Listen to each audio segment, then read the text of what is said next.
Okay, guys, before we get started, I did just really want to quickly shout out Lavender here on YouTube. She is the reason why I'm able to watch and stream this myth in its entirety. I do have the myth. I was able to pull for Caleb over the weekend, but for some reason, ever since this myth came out, my Android seems to not be able to handle it. I've never had an issue with this before. It's either like it's laggy or I have to sacrifice the quality. And so that just wouldn't really make a good viewing experience. So I kind of need to go in and figure out the settings and see what I can do. But regardless, I figured it would be better to just watch it on here for now. The screen is a little bit bigger, which is nice because normally my Android, it would be a bit smaller on my game capture. But once again, guys, shout out to Lavender here on YouTube. If you're a Lads fan, I'm sure you know her. Go support her. Go subscribe. She is incredible for giving us this Lads content for people that might not be able to pull for it. So shout out to Lavender. Let's get started with the myth, guys. I am so excited. Heaven and earth dwell in chaos, and yin and yang have lost their way. While the day belongs to the mortal realm, where the living may roam, the night is claimed by the nether realm, where ghosts run rife. Human shall not venture forth in darkness, nor shall ghosts walk in the light. Thus the world of mortals is bound in eternal day, and the realm of spirits in perpetual night. Twilight smothers the sky, clouds swallow the last ray of sunlight, the mortal realm sinks into darkness. Help! Please stay back! Don't eat me!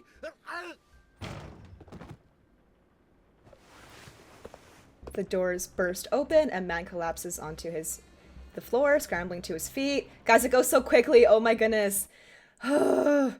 On the altar, several broken statues sit beneath a wavering lamp. The flickering light makes their faces twist and shift in the shadows.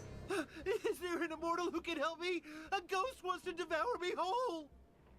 Cornered with no means of escaping, he falls to his knees and bangs his head against the floor, begging every statue he can see. Spare me, and I'll give you everything I have! I swear, I'll rebuild this shrine! I don't need wealth. Ooh. The lamp flashes. He looks up and sees that all the statues have transformed into ghosts. Only fresh flesh can satisfy me. Oh my. The world of mortals is now part of our domain. He's on his way, I sense it. Can't run away forever. Come to me. Let me eat you. No.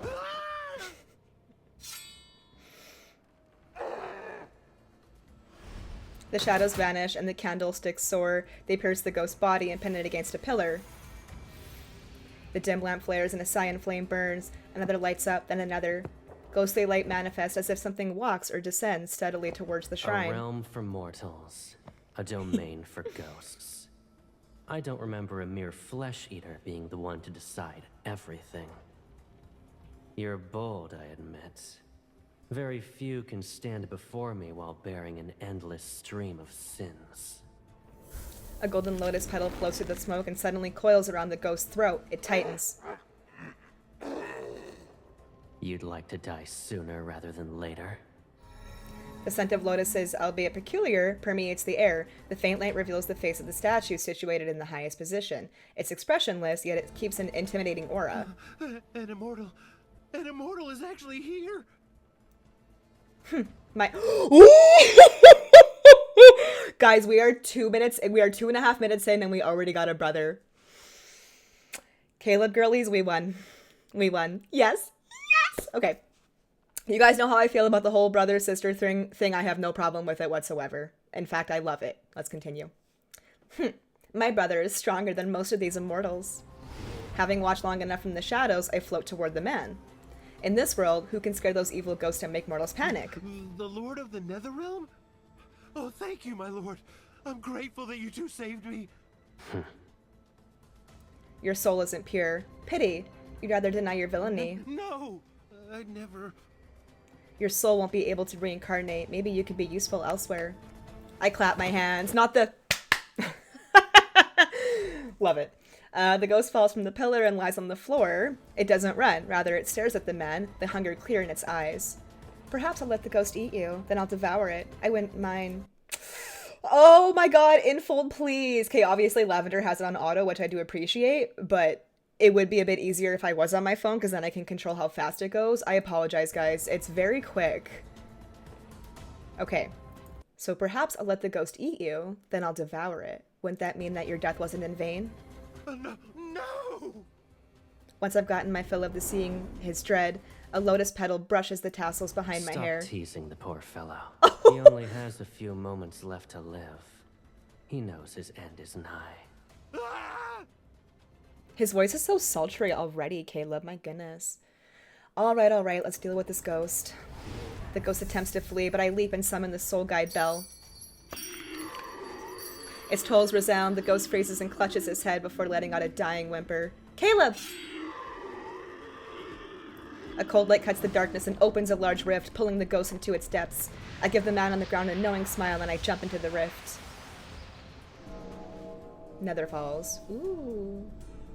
Mountain shift as the shadowy forest with glowing blossoms materialize. We have arrived in Nether Falls, the capital of the Nether Realm. The ghost struggles to crawl, then a cold flash slices its arm with a clean cut.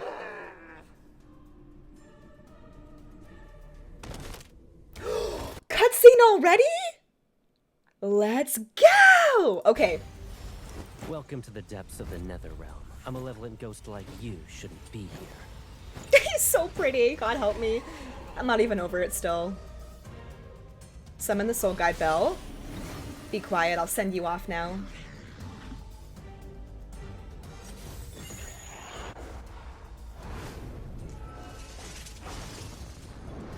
Your filth shouldn't touch her. Wow.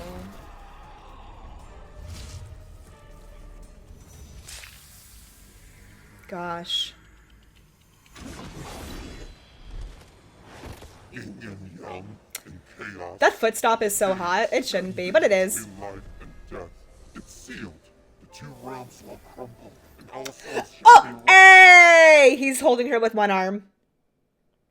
Well, yes. Well, yes. Oh, that was always Silas's thing to me. Oh my goodness, Caleb. You already won me over. Stop. Stop. He's already dead. Stop. I love the way her arms are just on him like this. That's so adorable. So brotherly. Caleb, what did it say? Ramblings before death aren't worth listening to. You're hungry? Again? Patience. The power in its soul beat is not very strong, but it'll do as a little treat for you.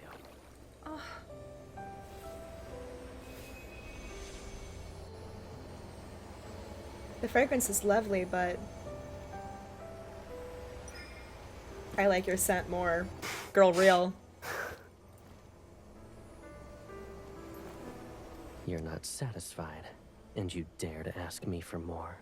Like, look at the way he's looking at her. Oh my goodness, I am down bad for this man. I'm yours and you're mine. I can do whatever I want with you. I love the way MC treats him. We are the most closely bound souls in this world.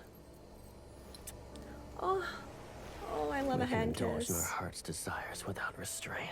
Yes, we can. Oh my god. Oh, he like left a lotus on her skin. Oh my god, the hand, stop. Wow. Oh my goodness, it looked like she licked him. She probably just kissed his neck, but damn, that was hot. You've reached your limit, but I'll give you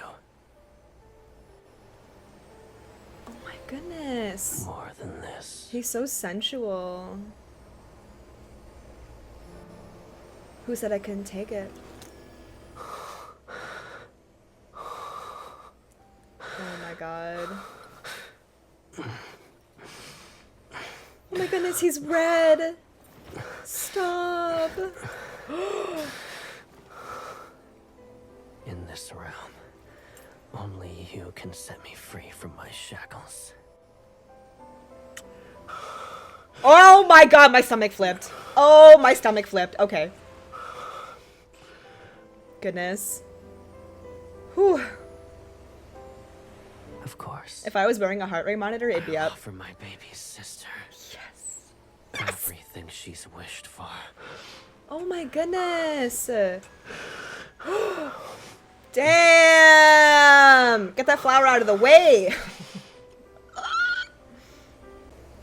With the rising sun and the waning moon, the world turned into an endless cycle between the mortal realm and the nether realm. While the mortal realm drifted without a ruler, the nether realm was held in the grip of a pair of siblings. Just straight up, hey? Just straight up. Love that. Together they proceeded over the depths, wardens of the departed souls and scourges of the man-eating ghosts that ravaged the land. From their domain in the lightless nether falls, they walked the veil between the two realms, nevered by the loving of the Lord of the nether realm. Those are really hard words to say. This game humbles me, actually. Only later did I come to know that those two lords were my big brother and I. I love how they are not straying away from it, guys. I have forgotten when I first came to the Nether Falls on why I became a Lord of the Nether Realm. Who was I before it all began? I only know one thing. I must remain by Caleb's side forever. If he was to rule the Nether Realm, then I would be the other of its lords. If he was to slay the man-eating ghost, then I would learn to kill.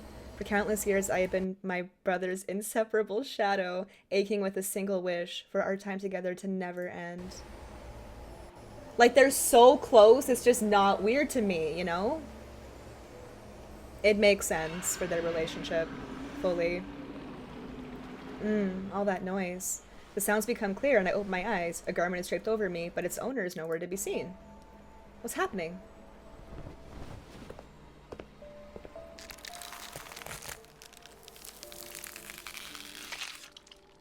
I walk past a stone screen, depicting images of ghosts being slain. Above the hall, a massive malevolent presence writhes in midair. Several claws...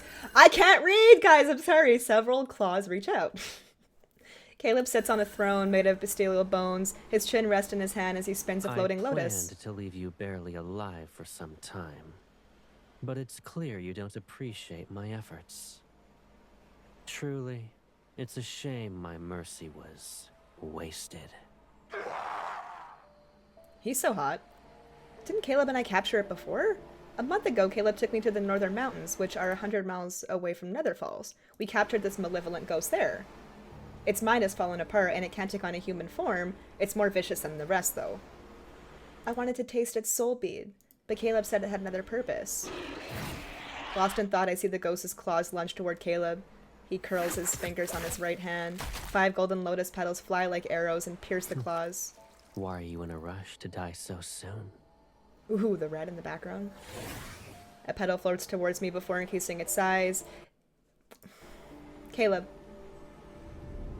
Come. My mind is so messed up. The petal coils around my waist, lifts me, and places me in Caleb's embrace. Ooh. He remains composed. A cold, unsettling aura surrounds the strange markings along his arm. Wait, guys, his arm? Do you see how... I love how there's, like, gold and green. I don't know if you guys can tell, but I'm a big fan of Loki, and that's what it's reminding me of, for sure. He's normally quick when it comes to killing ghosts. Is he waiting for something? A faint bluish-green glimmer flickers inside the ghost in midair. I expected this. Before I can even see him draw the nether seal near his throne, the ghost is reduced to ash beneath its blade. The chain falls into the ash. Behind a stone pillar, several tiny shadows. I don't know. Infold, please, I am begging you. Just make it a little bit slower on auto. Infold, I am begging you. Just a little bit slower, please. That would be so nice. The warden accidentally broke the seal on its chain. You said that ghost was different. I wanted to deal with it personally, but it's dead now. Isn't that a problem? It doesn't matter.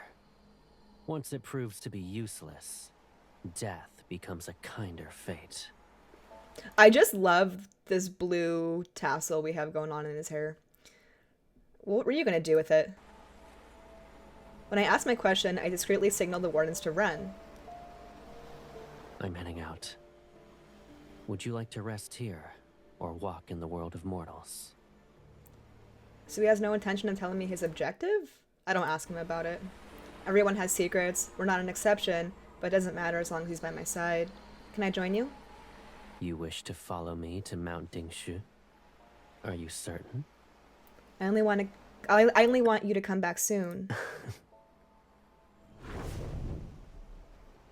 Mount Dingshu stands at the edge of Nether Falls, its peak holding the world's yang energy. Meanwhile, the realm's yin energy is anchored at its base. It keeps this fractured world standing, but whenever I approach it, my body feels uncomfortable. So Caleb only occasionally visits it. And as of late, he's been going there more frequently. Could it be related to that ghost? Thank you for saving us. Soft voices reminiscent of mosquitoes buzzing drift out from under the throne. The nether wardens have crept out from their hiding place. They clumsily bow, stone hangs from their waist, and I note the names that are carved into them. 79, 29, and 55. I wouldn't say I saved you. And my brother... I love how it's so normalized that she just calls him her brother to everyone. And then Caleb does the same thing and calls him her sister in front of everyone. Like, I just love how it's not weird, you know? My brother isn't upset. In spite of his appearance, he is kind. The nether wardens all stare at me as if they've seen a ghost. Although they're referred to as the nether wardens, they're actually the souls of children who died too early. They're too fragile to withstand the cycle of reincarnation, so they reside in nether falls. Damn. Until their souls become strong enough for reincarnation, I let them handle small tasks such as guiding wayward souls. But their minds aren't more developed than a child's. Their clumsiness is a common sight. Before, for one, was guarding the gate between the two realms. He fell asleep, and the Lord saw. Then 4-1 entered the cycle of reincarnation. Caleb didn't punish him. You need to learn how to speak better? Dang! It's a child, MC! heard the Lord's blade nether seal. Ghosts and humans can't be reborn if it touches them. The deaths caused by it are justified. They can no longer be saved, so reincarnation isn't possible. So, Lord Caleb isn't scary? Does he eat ghosts? Or human souls? Your deaths were only recent. Don't believe the rumors. Caleb doesn't eat ghosts, and he certainly doesn't consume human souls either. The person who does that is me. I'm actually loving how MC is kind of like the monster, I suppose, in this myth so far, from what I'm perceiving. So the person who does that is me. Unless she's just trying to scare them, but it does sound like that from what we heard about the soul beads. I start to clean souls of these nether wardens and press my lips together. I can't let my hunger reveal itself. What in the vampire? We are from the same source, yet Caleb isn't hungry. All the while, I crave the taste of ghosts and human souls. Yeah, see, this is really interesting to me. How MC is the one that's the little baddie wanting all the souls and everything, and Caleb's not like that. But yet I feel like he probably won't judge her for it either, you know? This is cool. So he used soul beads to create a lotus pond. It will help with my cultivation and feed me when hunger strikes. Okay. Yeah. It's literally giving Twilight. Ooh, flashback. When you're starving, visit this lotus pond. These blossoms have purified the soul bead's energy. They're pure, so you can eat them. However, promise me that you won't eat any more ghosts. And never. The memory is lost in a haze, but I can still hear my voice. Does this mean that I'm a monster?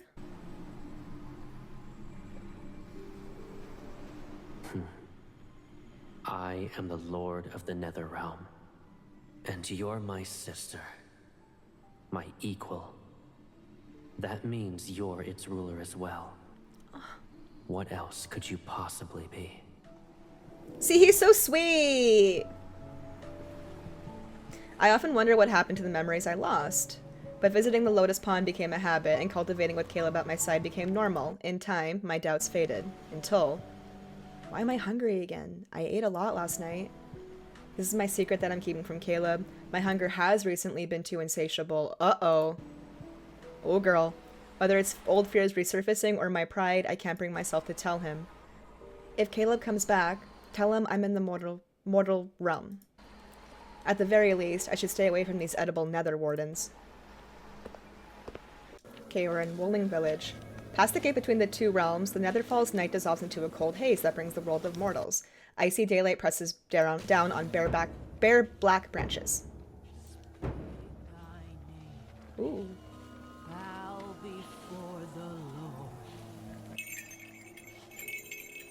Souls and ghosts, return to thy Lord. The wind shrieks reach every corner of the street. Spirits script letters. In the distant, firelight flickers beside a tree that straightens silk ribbons. Humans move towards the mournful chants, their faces wrapped in coarse pieces of cloth. The ghosts ate 2 more. We always say not to leave your home once it's dark, yet they... Some tragedies can't be prevented. Old Gao is dead, and his son has been missing for half a month. All the inauspicious signs can only mean he met a horrible fate. More humans have been dying to ghosts nowadays. The Nether Wardens and Netherfalls will be overwhelmed if this continues. Honor one's name and live. Defy it and die. Live with good deeds. Villainy begets death. At the end of the path, shadowy figures surrounding a clearing with 2 caskets. The inconsolable mourning families weep. I float to an old camphor. Below me is a masked spirit master who is leading the soul-rending rite. Bones and fangs hang from her clothes, and her body and voice are akin to old wood. Husband and son are gone. How can an old woman live? Those damnable ghosts. Why didn't they eat me as well? My wife started living with us only recently. How could fate unveil its cruelty now? Lord of the Netherrealm, please! I beseech you to kill that evil thing! Don't let it enter reincarnation! However, the Lord of the Netherrealms oversee the dead. Matters involving the living aren't under their purview. Caleb takes me along when he subdues malevolent ghosts for 2 reasons: to restore my strength and because they are always a nuisance. Yet over time, people came to see us as protectors that they could pray Lords to. of the Netherrealm, please watch over my parents. Several days ago, they began their journey home. Don't let them meet misfortune. Lords of the Netherrealm, my betrothed was supposed to present his betrothal gifts, but he hasn't shown up for 2 days. I owe Uncle Leo 2 taels of silver, and he's threatening to take my leg. My lord, please, let the ghost torment him. I don't want to listen to any more ridiculous wishes. I disappear and float to the altar to inspect the offerings. I don't like them. They're boring. O Lord of the Netherrealm, the wandering soul has returned. The living bow to pay respects. The departed find peace. The old spirit master forcefully swings the bronze bell and everyone in the crowd kneels. The rite ends. But the crowd doesn't disperse. They surge toward the spirit master's silk charms. My lord. She calmly separates herself from the noise and bows to me as I reveal myself again. At first, I didn't believe the rumors about an old, powerful spirit master residing here. Then she figured out my identity upon our first meeting. She's different from the other spirit masters. Despite knowing who I am, she has never shown a hint of fear. In addition, her ritual chants are pleasant. She also knows numerous tales that involve Caleb. Do you have any new stories? The one about Caleb fighting against 100 ghosts? Those fortunate enough to be saved tell all about what they witnessed. But since everyone reveres the Lord of the Netherrealm, rumors gain embellishments with each retelling, which makes them turn stranger by the day. I'm glad you are merciful and pay them no mind. They make Caleb sound wonderful. When I told him those stories, he couldn't help but laugh. So keep sharing them with me. And as for payment, I'll select a good place for your reincarnation. The old spirit master thinks, 6 months ago, when I went to a village to make offerings to the Lord, I heard that within the local shrine. Caleb appears on the first day of each month to punish ghosts? You told me about it already. And what about someone whose soul once strayed into the Netherrealm and saw the 2 lords? I know how it unfolds. Then I'm afraid you've heard all of my stories. Or perhaps you wish to hear a tale unrelated to the lords of the Nether Realm? Is it that interesting? A breeze stirs the bell and the old spirit master's voice takes on an airy quality. Those who commune with spirits are called spirit masters. I'm fortunate to possess that title. But many, many years ago, there was a spirit master who conversed with all spirits. He divined fate and pacified calamities throughout the realms. His strength put him on par with the gods. One could say only he was worthy of being called a spirit master. He had his sister by his side, who was just as gifted and revered. For years, they only relied on each other. Oh. And he loved her more than anyone else. She doesn't remove her mask, but as she speaks, its eyes seemingly stare into the depths of my soul. At the time, the world of mortals was simpler and chaotic. Yet, it was pure. The sky was blue, and the mountains were green. The Spirit Master and his sister watched over all. Humans survived disasters and formed clans. But perfect beginnings normally lead to terrible incidents. I know how these tales operate. She's about to continue when shouting erupts nearby. The last remaining slow charms have allowed a brawl to break out. The stronger the spirit master, the stronger the charm. So humans waiting for one little charm is to be expected. Or wanting. One word is all it takes for blood to spill, and no charm can ward off such viciousness. Forgive me, my lord. I must mediate. Sighing, she leaves along with the unfinished story. My disappointment is all that remains. Worthless offerings and no ending. Never mind. I'll wander around and find a lovely trinket for Caleb.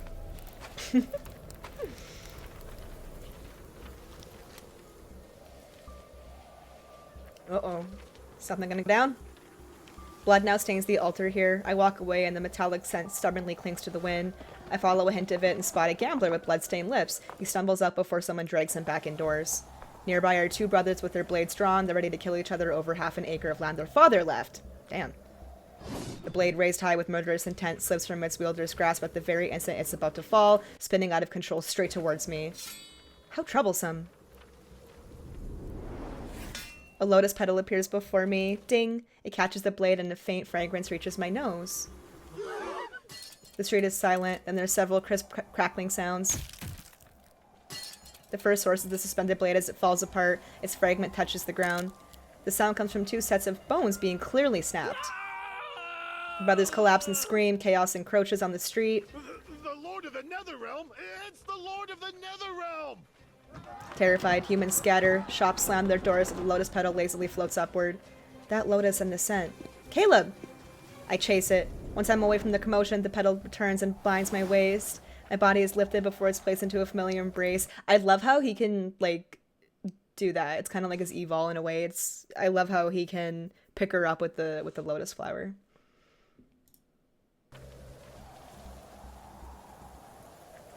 Watching humans tear one another apart will ruin your eyes.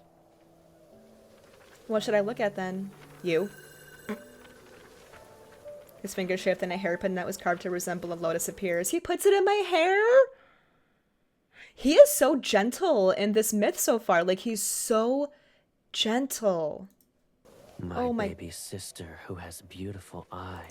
If I was recording this on my phone, I would immediately save that line. My goodness.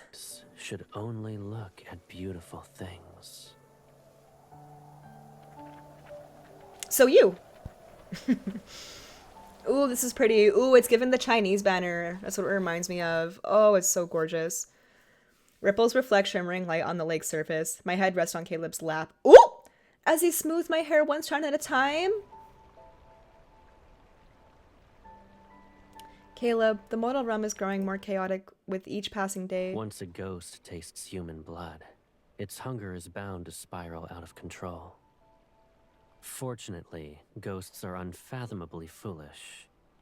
If that weren't the case, the world of mortals would be nothing but carnage and ruins. Caleb once told me that yin and yang constitute this world, but when the boundary reaches between them, it blurs. They mix and taint each other. Calamities increase as a result. Vengeful ghosts are born from that chaos. But I don't think those ghosts are the only reason why the mortal realm is collapsing. Night falls. With a wave of his hand, the lotus in the center of the lake closes and dispels the barrier that's protecting Woling Village. Many years ago, he sent out the Nether Wardens to plant the Netherfall's lotus seed in every place by humans. The seeds carry life's spiritual energy. Once they take root and bloom, they can create barriers. With those in place, ghosts can only roam outside these locations. It makes catching them easy. Hounded by ghosts and battered by endless calamities, mortals struggle to survive. Their hearts becoming twisted, bitter malformations are par for the course. If I were in their place, I'd use anything and everything to ensure you're alive. He's so protective. I'd do the same. Ouch! I got up too quickly and forgot he was holding a strand of my hair. There's nothing wrong with what you said. Greed, wickedness, delusions, they'll never disappear. It doesn't matter how peaceful or unstable the world is. There shall be fighting, hatred, and wars, leaving rivers of blood in their wake. They, too, are bound to the perpetual cycle of reincarnation. He continues braiding my hair. Oh, this is why MC has those braids. Oh my god, so he gave her those braids? I love that. I love that. The eerie markings on his arm emit a faint glow, and the lake's reflected light sharpens the angle of his face. Dazed, I start the reflection. He understands the... I can't say that word. Cut the cameras. Cut the cameras. Cut the cameras. Cut the cameras. He touches the water and spreads his fingers. The ripple freezes before transforming into a glowing Do you wish array. for the mortal realm to be better? Yes. I know very little about the world of mortals, and I can't be bothered to care about their matters. What I do know is that Caleb is busier when ghosts are rampant. The filth surrounding human souls worsens with each passing day. Netherfalls cannot rest because of it. To be honest, looking at them disgusts me. I prefer pure souls, ones with a pleasant scent. Damn, girl! I quickly close my mouth. Caleb laughs and pats my stomach. I see. You're a goddess of thunder, not the lord of the Netherrealm. Now I know the source of the rumbling. It's alright. Perhaps I'm slightly hungry, but only slightly. Caleb lifts me. I see the waters ripple, the moonlight, and the ghost hidden in the mist. He takes my hand and guides my fingers in the air to make the small array from earlier. The barrier isn't present. Since we've cast the array as bait, every ghost within 100 li will appear. This should be enough for you to consider a feast. Wow. You think so? Let me teach you a new way to play this time. My goodness. I love him so much.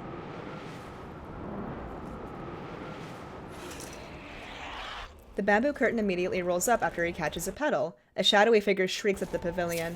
The petal cuts through water like moonlight to slice the ghost's throat. Wow. I immediately mimic his attack while I strike a ghost, but I use too much of my strength and it's skewered.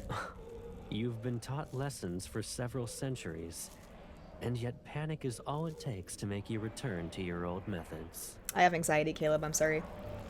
I respond with a sheepish smile. I used to fight ghosts in a wild, haphazard manner, which always made me covered in grime. Caleb taught me elegant techniques over those hundreds of years. He even made intricate weapons for me. Can you demonstrate it to me again? I promise I'll do it correctly. Watch closely. When confronting weak ghosts, aim for the throat. The stronger ones... Gosh, I can't get over his outfit. Even like the lotus here, I know I've seen it before, but I like seeing it from that angle. I need to rank up my Caleb cards. I need every outfit. His power flows through my fingertips and pulls my spiritual power to unleash a fatal strike. Perfect. Do it like that.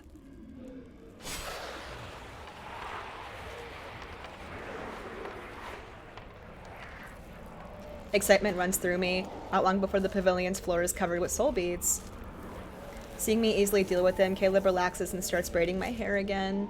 He holds up different hairpins and clips and earrings. Oh. Should I use a cyan ribbon or a red one? Oh. Cyan. All right. His fingers glide through my hair and weave the bright silk with each strand. It's lovely, thank you. Don't get distracted. Of course. Caleb, do you think there will be a day when we eradicate the last ghost in this world? It's possible. I heard ghosts never appeared in the mortal realm back then. The old spirit master said humans saw blue skies and green mountains a long time ago. I've never seen a blue sky before. His arm tightens around my waist. There shall be a day when we'll see. Those blue skies, crystalline rivers, and hills covered in flowers. It's a promise then. Through Never Falls flowers are also beautiful. However, if all ghosts disappear, I don't have anything to eat. That's not good. When that day comes, you won't need soul beads anymore. I won't feel hungry anymore? I'll be like you? Correct. I wonder why MC is hungry and not Caleb.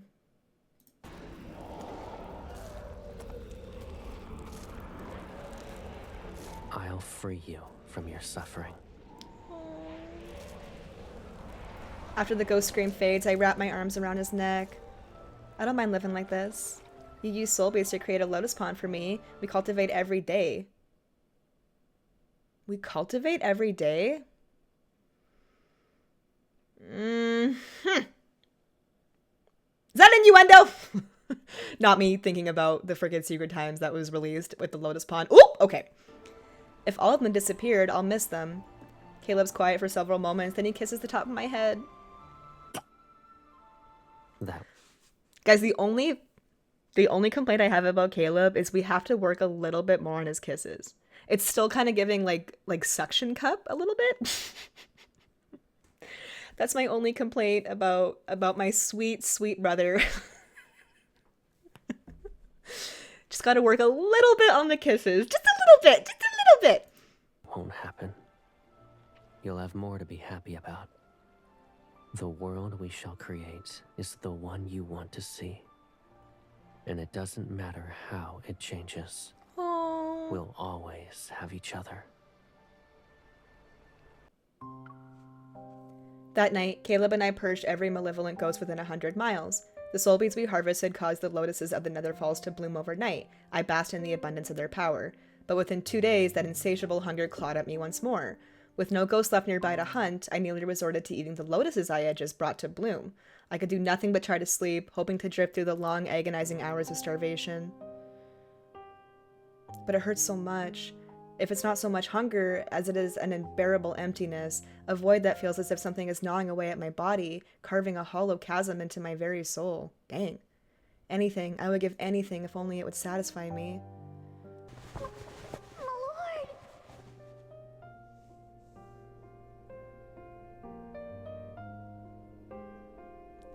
I look up and see several faces. Some are terrified, others are stunned. It hurts. A creature weakly twitches in my hand, and I look. 5-5 dangles from my hand and stares at me. On his cheek is a bite mark shaped like a crescent moon. Did I do that? I almost devoured 5-5?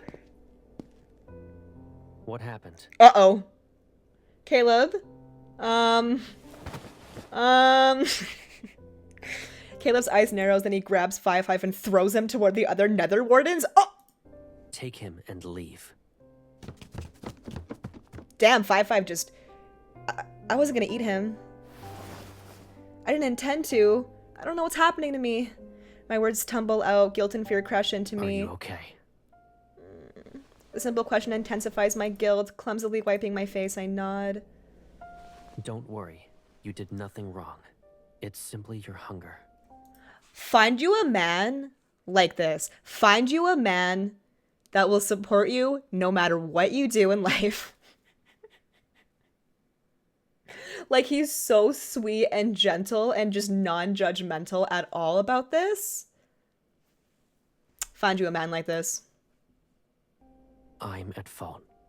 I should have cared for you better. And he's even blaming himself? Stop! No! No, the issue here is me. I'm so hungry I even dreamt about devouring souls and mortals. Oh, honey, am I turning into a monster? Don't say that. Oh. He hugs me and smooths out my hair. Human children are ravenous when they grow. You're no different from them. Stop it. Oh my goodness! That's my man. That's my man. He's so supportive. But you're not like them, though, and only ghosts crave human souls. Caleb, if I turn into a starving, vicious ghost, can you kill me in a gentle way? Oh my god. Caleb stiffens and his arms tighten around me. Don't tell me you're so hungry that you can't think clearly. I'll be very upset if you say anything like that again. Okay. Wow.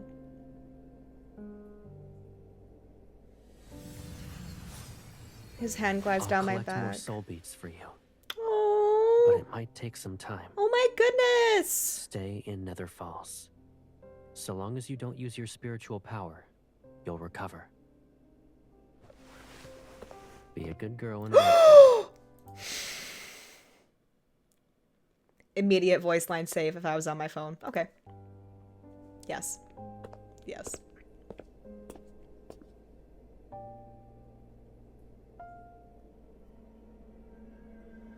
A few days later, Caleb returned with a heavy haul of soul beads, though he stayed only long enough to deliver them before departing once more. After several such journeys, the lotuses were reborn, nourished into a vibrant bloom by the steady flow of beads. Having finally feasted, my strength began its slow return. But watching Caleb tire himself for my sake sparked a new resolve within me. I have to find a way to cure this strange affliction, or at the very least find a means to suppress the hunger for good. It's not fair to Caleb, right? Though Caleb insisted that I rest, I couldn't bear to remain idle. I want to do whatever I can to ease this burden, and so I began to frequent the banks of the River of Oblivion, assisting the Nether Wardens by ladling out Oblivion dewdrops for the departed souls and seeing them off to the reincarnation days. Then one day, 3 souls dressed in bridal finery caught my eye. 2 months ago, Ghost appeared in a cavern near our village. It trapped us in black mist. And then it started devouring us. Didn't your village have lotuses? I'm not sure. Our old home was destroyed by a flood, so the village chief had us move to a new location. I see. The village moved, but the barrier lotuses didn't move with it. It's the perfect opportunity for that ghost. It's clever. The ghost prefers young, beautiful women. So the villagers tied me up and sent me as an offering. They hoped it'd spare everyone else. That thing said it wouldn't touch anyone if they sent it a bride every 15 days. And those fools actually believed it! They picked you because you had no parents to protect you. I planned to kill that ghost when I was sent, but... Are parents any good? I still died in the end. This is crazy. They broke my father's legs. We were the poorest and easiest to bully. It doesn't matter anymore. At least I saw him before I died. Who? Someone in your family? Her lover.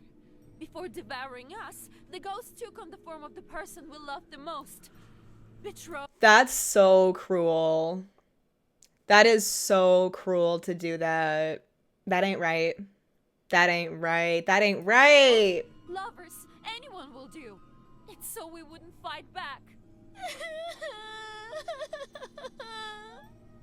That is awful. I mean, I am starving.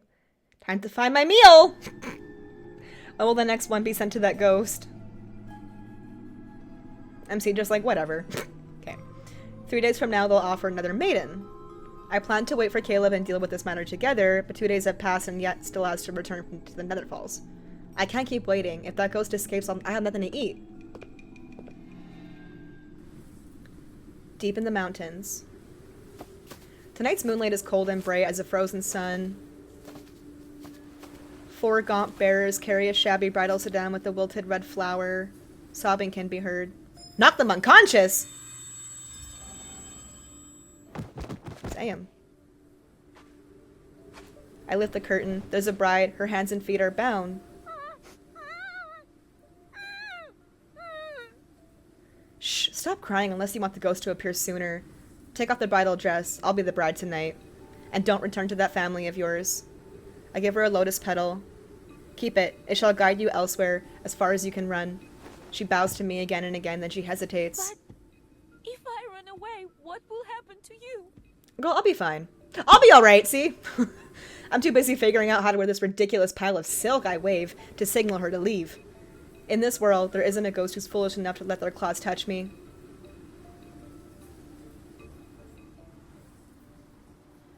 The sedan sways along the path for another hour. It's loaded onto a small boat which trips into the cavern's depths.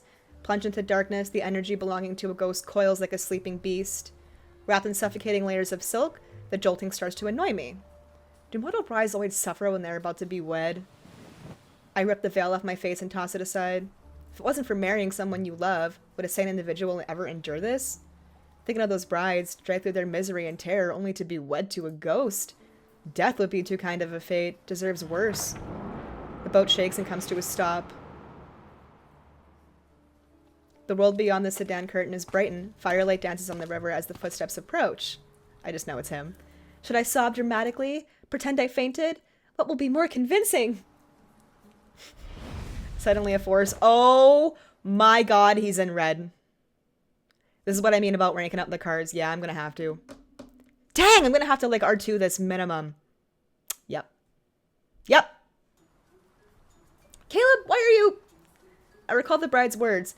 No, the ghost wearing... Oh, this must be the ghost wearing my loved one's face to deceive me? Is that why he's red? I hope not. I hope it's Caleb. But if the ghost picked Caleb, then my feelings must be embarrassingly clear. Oh yeah, because that's the person you care about the most. I wouldn't say it's embarrassing. Oh, if I can read the hearts of mortals, then of course it makes sense. It must be using a powerful artifact. I play along and try to find it. I let tears go in my eyes. Caleb, you're here for me. I knew you wouldn't let me marry the ghost. You're the only one I want. Clinging to his arm, I pretend to sob while secretly checking for anything that's concealed. His body doesn't have a ghost stench or murderous intent. His scent is the same faint lotus fragrance that Caleb carries. I like how there's like, You want Caleb, to marry me? in quotes. He tilts my chin up. Ooh, I love a chin tilt. I love a chin tilt. Of course. You're the person I love the most. I want to stay with you for a long, long time. Are you implying I can't do that? Then we're of the same mind. In this world, I love you more than anyone else. I would save that voice line too. Hearing those words from that face still makes my heart flutter. Girl, real. Caleb moves his hand. Lanterns flare to lift across the cavern to reveal a sea of red spider lilies. Moon. Heaven and earth as our witnesses. Everything for a good wedding is present. Tonight is perfect for us.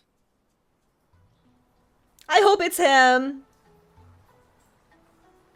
Seems like him.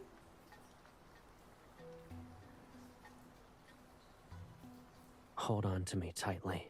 I'll treat it as your promise to stay by my side for a lifetime.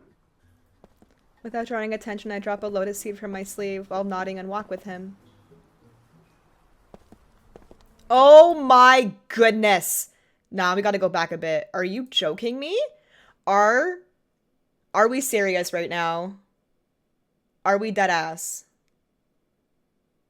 Again, if I was on my phone, picture. Immediate snap. Yep.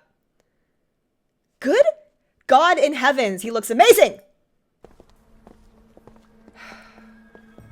Don't look at me like that! Alright. Patches of green light shimmer across the rocks. They're akin to stars scattered along the walls. Caleb seems to believe I'm love-struck bride who adores him, and he's been surprisingly gentle. I slow my steps and he matches my pace.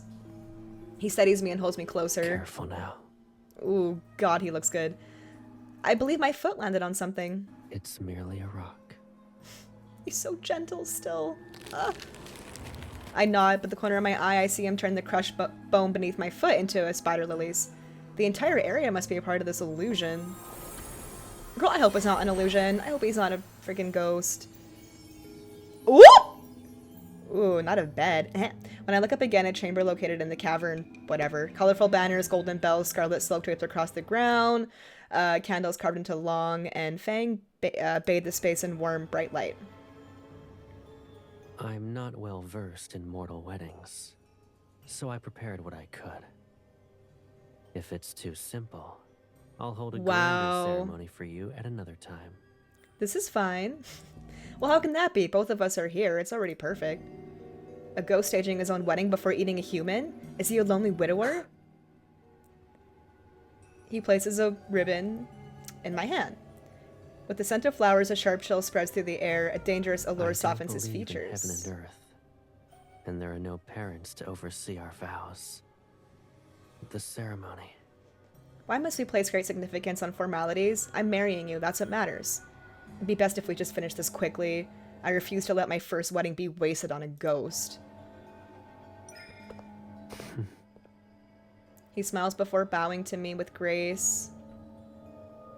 I'm caught off guard. I've only known him as awe-inspiring and fearsome. I never knew he could be so composed and so poised.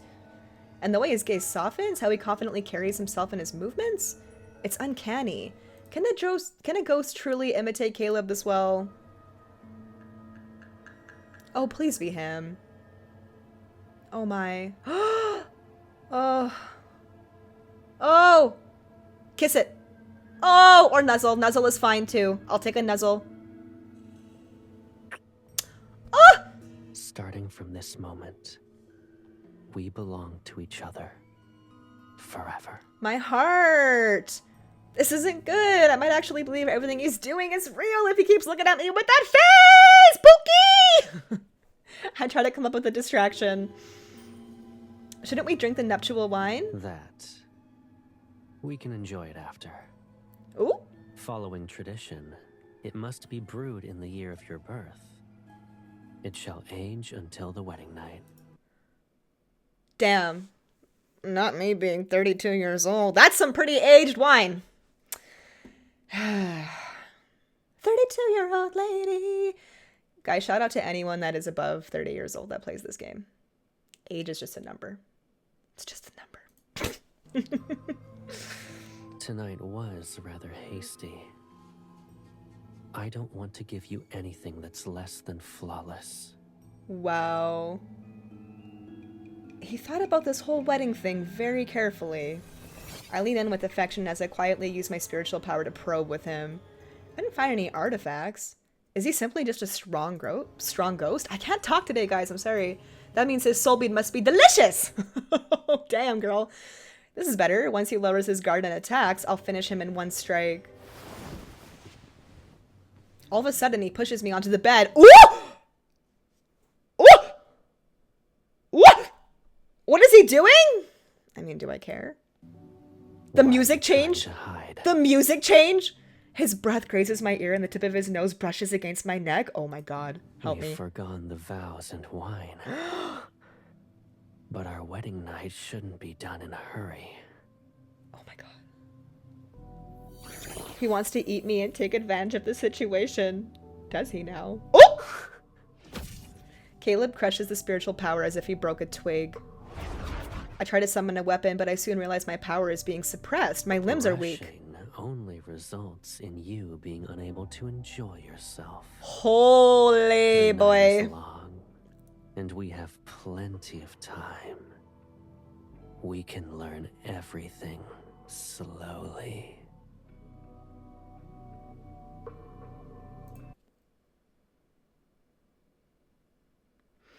Okay.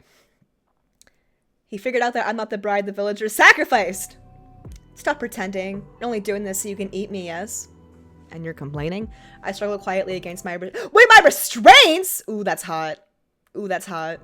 Surrender yourself to me. I might keep a wisp of your soul, but if you attack me, I'll ensure you never reincarnate. Is that so?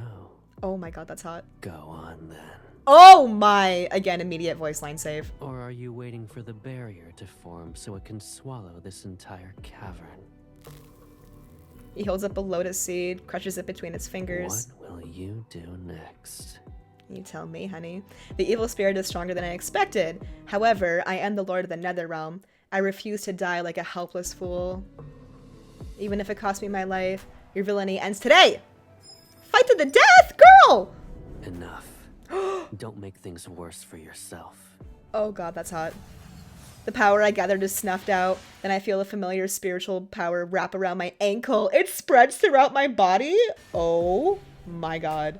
It moves through me at an unhurried, deliberate pace. Oh my. You still don't recognize me, even now. I'm upset, to be honest. Oh my god, he's so hot. Oh my god, kisses down my neck and collarbone. Oh. Oh my god. Okay, that's better with the kisses. Okay, there we go. Caleb was the one marrying me this whole time. Yay! It is actually him! Caleb? Ooh. His fingertips wander lazily across my skin. Ugh. That ghost is more cunning than I thought. It hid itself once it sensed my presence. I took its cavern and claimed its bride. Dang. It won't be able to restrain itself for long. To make it reveal itself, we need to be more passionate. Say no more. Our lips touch as his teeth graze my tongue. Caleb!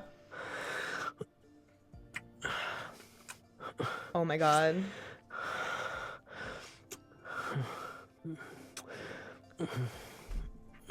Oh my god, those whimpers. I'm gonna scream. I'm gonna scream.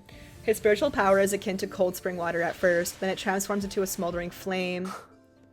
Were you going to marry that ghost if I wasn't here? Tell me. Oh, that's hot. No. As I relax, a new kind of dizzy warmth takes over. I cling to his shoulders. The scattered lights on the stone walls shine until my vision becomes hazy. What? Even another falls for this. Wait, what? But doing it in a different place can Holy. be surprisingly enjoyable. Oh. Guys, I'm losing my freaking mind. If you like it. Oh. Look at his chest. I don't know where to look. We'll His find chest. another beautiful His area beautiful once we face. return. His flushed look. This man is in heat. This man is in heat. Okay. Oh my goodness. Stop it right now. With an equal hunger to match his, I kiss him and every trace of his body. Ooh! Yep. Yep. His hair cascades and is tangled with mine. Oh, I love when he gets close like that. My goodness, he's so freaking pretty! Ah! Okay. I can't even pay attention to what it's saying.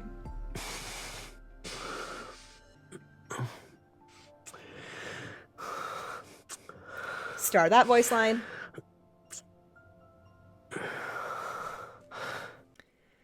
In the cavern's dark depths, a foul presence stirs. It encroaches like a web of cold, sticky threads. The walls explode and the wedding hall is destroyed. Only the bed remains untouched. I mean, that's all we need. Ooh! You thief! How dare you steal my bride? She's mine. Mine! Ooh, She Caleb's not gonna belongs mess to with me. that. Yes, exactly. Caleb, let me take care of it. Very well. It has been quite some time since your last hunt. Ooh. Consider it an appetizer. Okay. I like that he's confident to let me do that. Usually Silas is the one that I feel is really confident in MC with, like, you know, going on all of his crazy runs and whatnot. But yeah, it's nice to see that Caleb has some confidence in her that she can take it on herself. In the blink of an eye, liquid spurts from where I cut it. A new set of claws burst forth. Hiding the fact that I was startled, I thrust my blade into its brow, twisted the weapon, and I pull it out. Ruined my face! Do you know how many skins I devoured to grow it? Ew. It's hideous, not even worth a single strand of my brother's hair. Ooh. I saw a bluish green light when it healed. I turned toward Caleb. His expression has darkened. You? He stares at me, its gaze akin to brambles covered in thorny. You're my bride, but you help him kill me? I can smell it. You're like me. You also eat humans. You kind of clocked me there. Caleb's like, screw you. You're rather desperate to die. I love this red outfit, you guys. I can't get over it. You're... Fate delivered you to me! It laughs hysterically and grows a new head. I'm grateful. Those centuries at Mount Dingshu, it was worse than death! It escaped from Mount Dingshu. Why would a ghost be imprisoned there? You can't drag me back! Ah!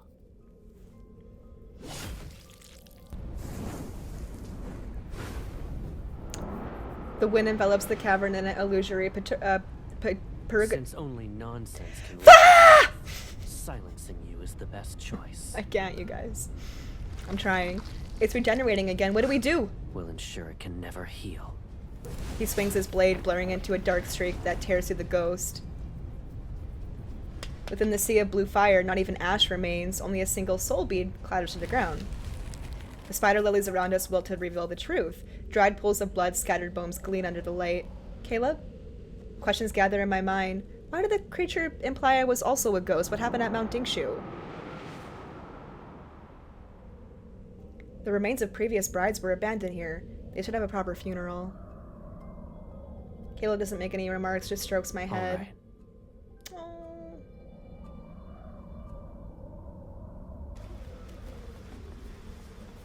At dawn, Caleb destroys the rest of the cavern. As the collapsed stone gives away, the corpse appears. We retreat into a nearby forest and stay out of sight. Grief clouds every face, curses directed at the ghost permeate. I can smell it. You're like me.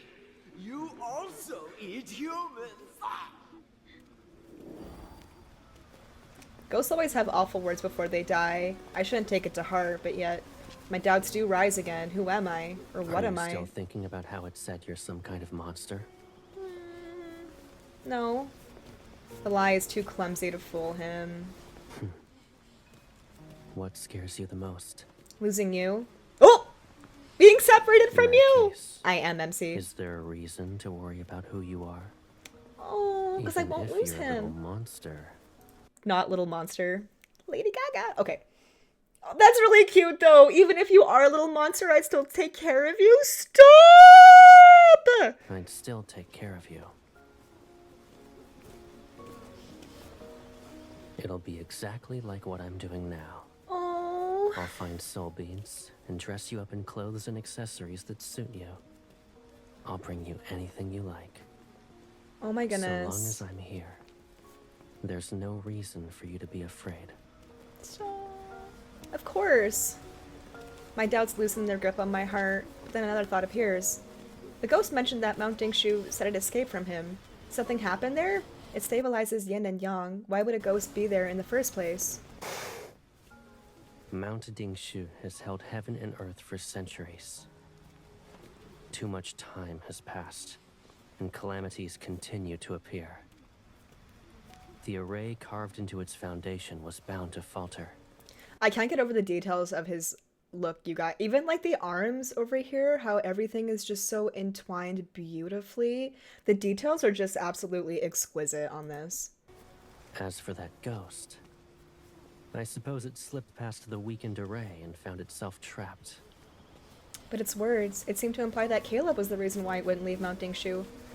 I can't let my faith in Caleb waver. A ghost's word shouldn't plant seeds of doubt. If Mount Dingshu truly is unstable, doesn't that mean it's dangerous? Shouldn't we fix the array? Arrays from ancient times aren't that fragile. They're not going to fall apart even if they remain untouched for centuries. But, given our current situation, it technically is an issue. He looks into the distance. The villagers have left the cavern and set the corpses on the I'm heading ground. back to those interconnected caves. Assuming the ghost didn't lie, his escape wasn't by chance. Something else must be present, and I might find more remains that belong to its prey.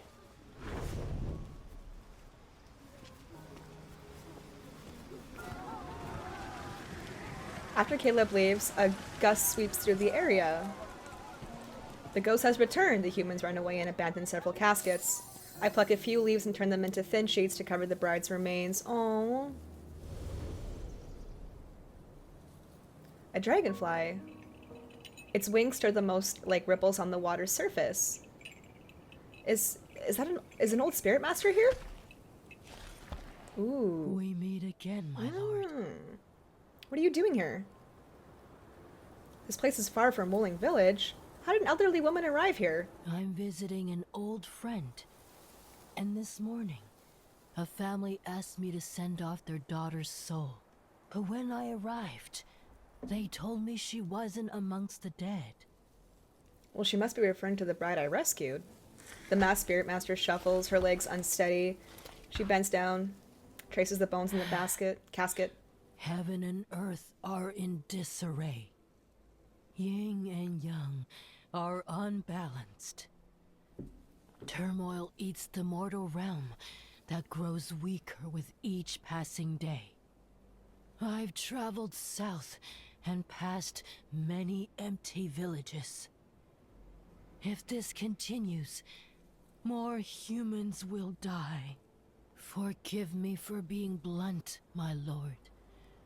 But can you truly watch mortals suffer as their world falls apart?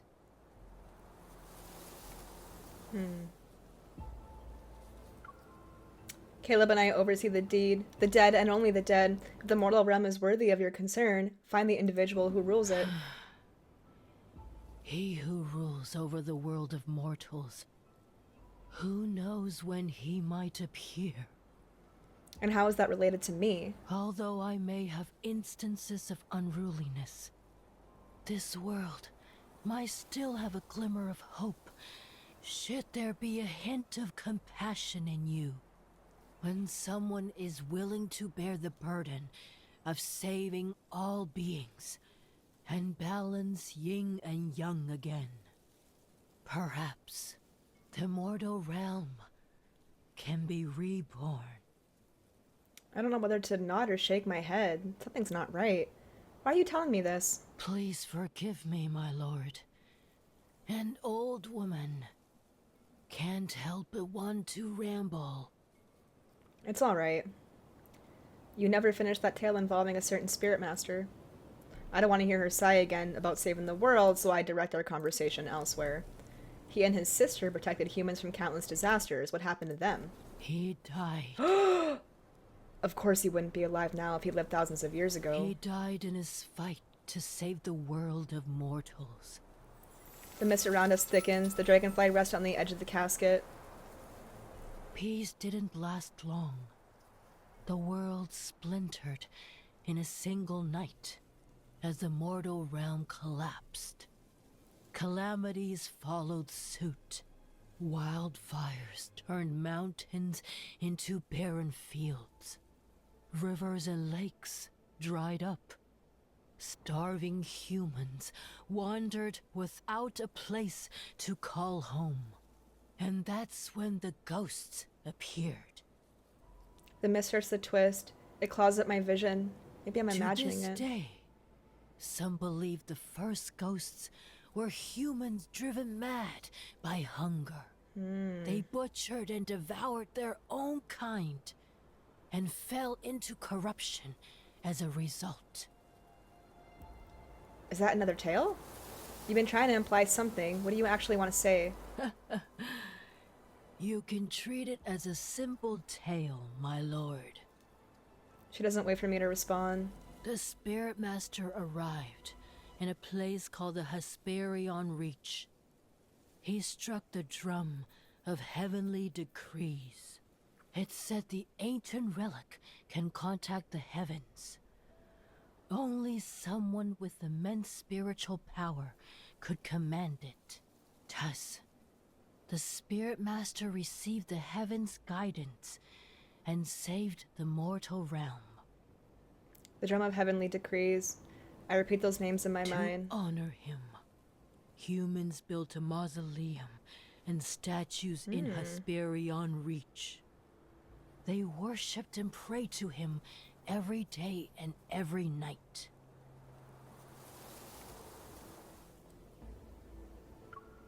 Despite their praise and reverence, you're the only one who remembers him now. And saving the world shouldn't have been a burden one person had to carry. He chose that path, but it doesn't mean anyone had the right to have such expectations. Her gaze reveals a strange mix of emotions, resignation, and hints of irritation. Then, my lord, what would you give up if you could save everything?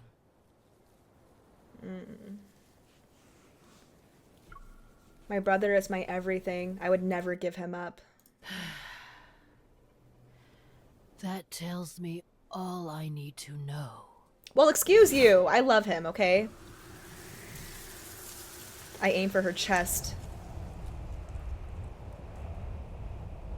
Oh, she gone.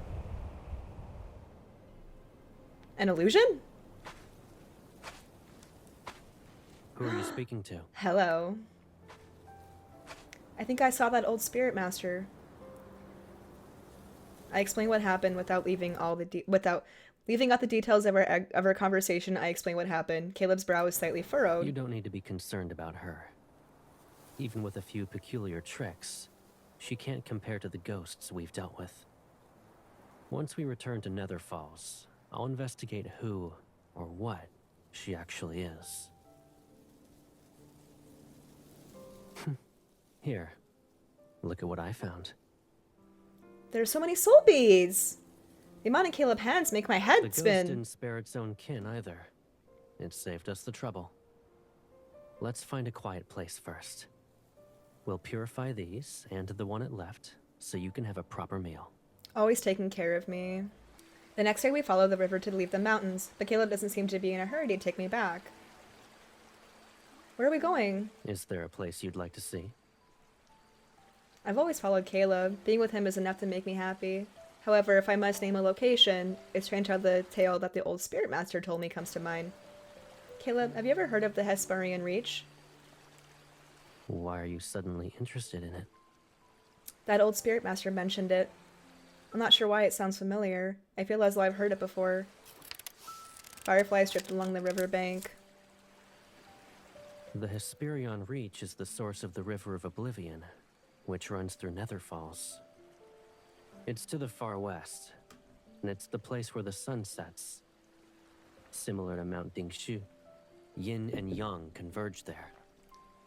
But now, it's a ghost town. What do you mean? Only ghosts live there.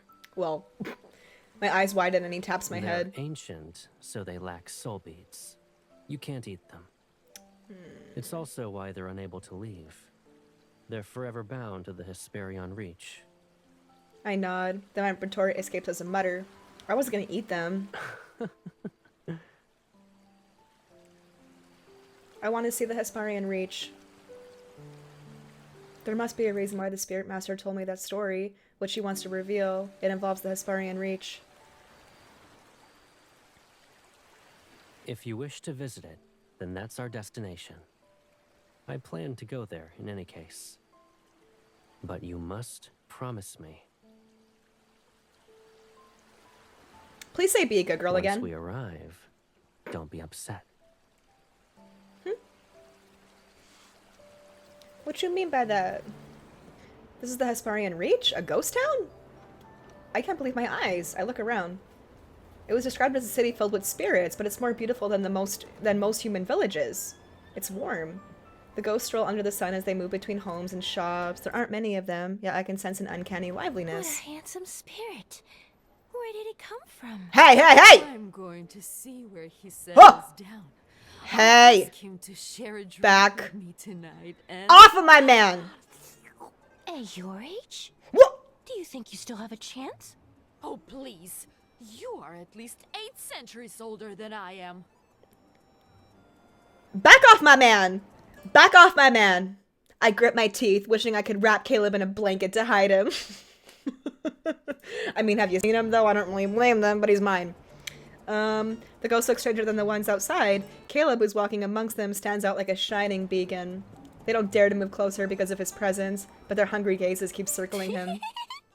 Fiery little thing, aren't you? With a scrawny body, Oh. you crack someone's teeth. Who'd even want to? The ghost tongue is sliced into pieces? Since you can't use your tongue well, my little sister ought to enjoy some snacks. Oh, I don't need them. Tongues that can only ceaselessly flap are tongues that can only ceaselessly flap are disgusting. You two! How dare you hurt the Hesperion Reach's most beautiful spirit! Everyone! Well, she kind of grab asked for it, so. something and- Ah! The skull's shape is adequate. Unfortunately, it's not good enough to be a wine vessel. He's so hot for that. He crushes it with his foot. Who's next? Ooh. Try to approach as a group. It'll save us time. Damn, boy.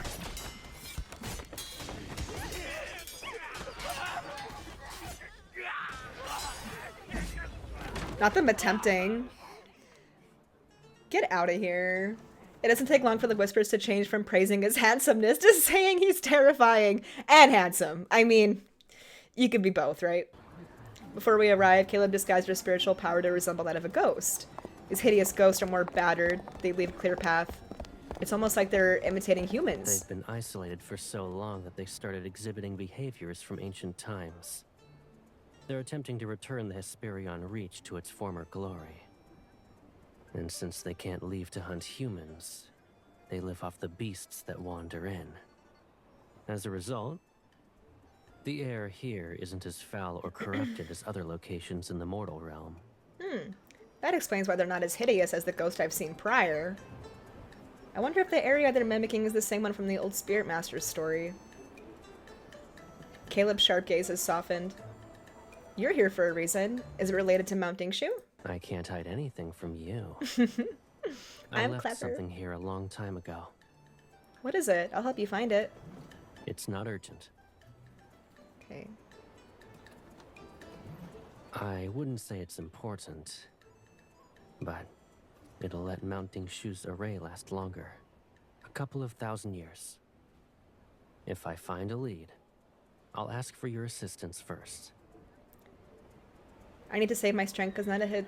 I understand what he's implying, but I need to save my strength because none of the Hesperion's Reach ghosts possess soul beads. I'll keep that in mind.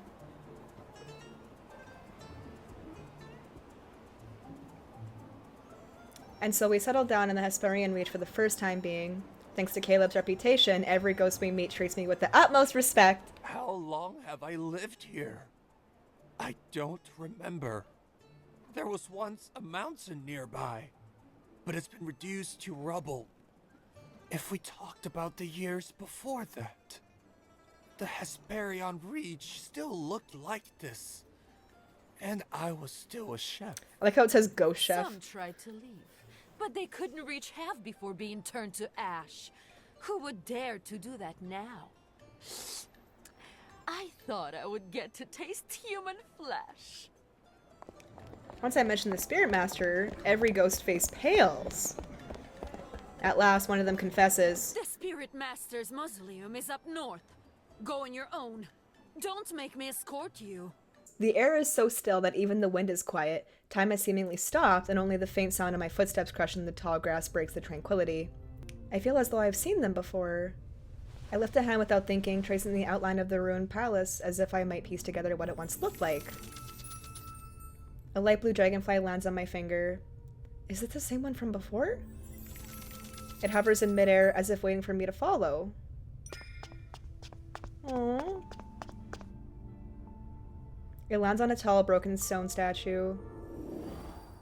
To honor him, humans built a mausoleum and statues in Hesperion Reach.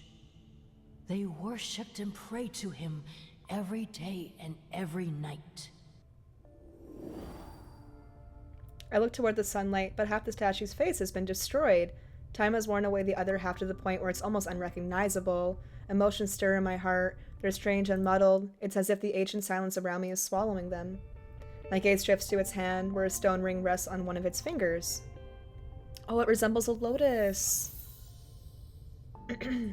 A thin thread of light sips out from the lotus. It wraps itself around my fingers and solidifies into the ring's other half. Ooh.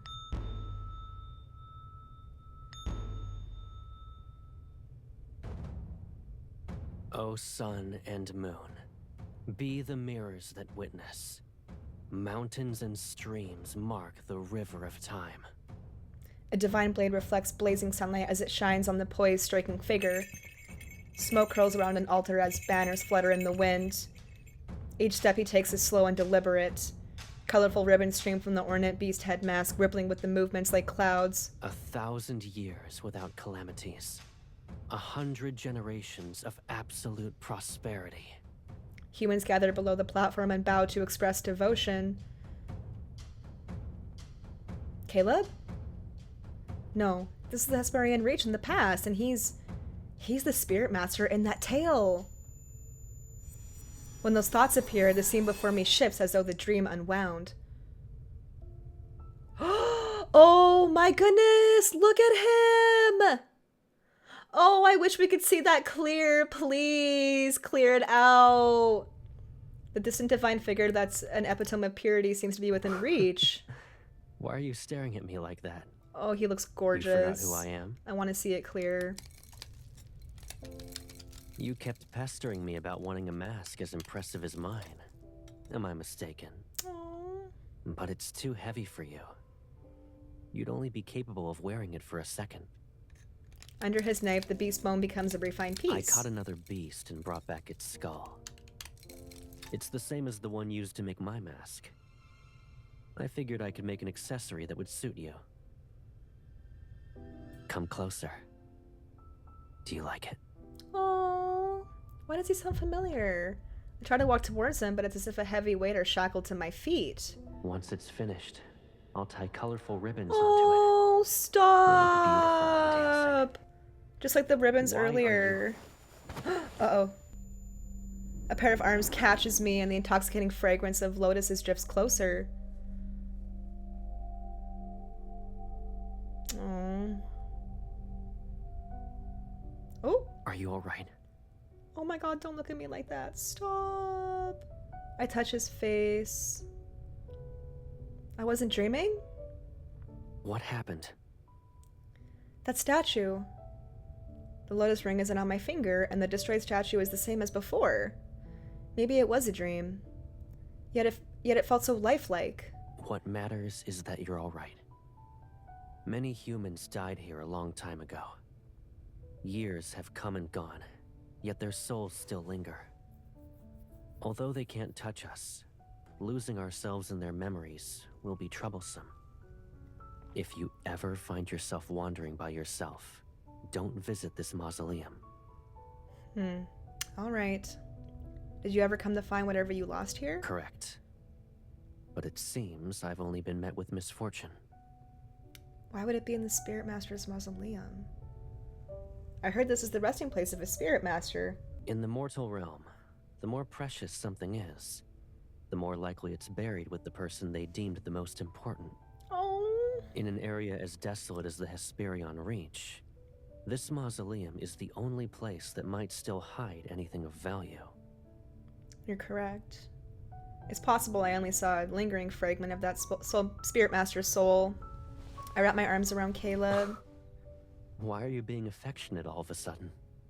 I'm glad we won't be separated. We'll be together forever. Aww. He pulls me closer. I don't notice how his gaze lands on the statue. The faint carvings around the statue's waist where the exact same lotus shapes accessories are. Hundreds of lanterns come to life in every street and alley. They stomp and fill to the racket of drums and pipes. They merge to create a long parade. What exactly are they doing? It's a festival. You can call it a divine ritual. What? I watch the chaotic spectacle. I'm entertained, though. Every ghost is earnest about this. Their faces are painted in garish, terrifying colors. Stilt walkers wobble dangerously, they're beating the gongs, don't follow a beat, and the ones swinging swords chop off the limbs of others. Blood touches almost everything in sight. Ew. Is this another instance of them imitating the mortals from back then? They're Yes, playing?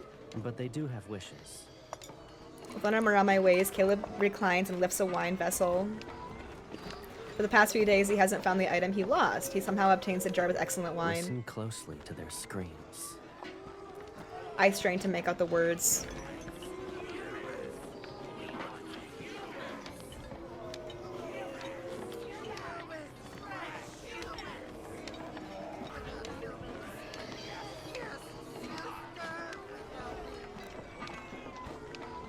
The parade carries a ghost who's been gutted. Oof.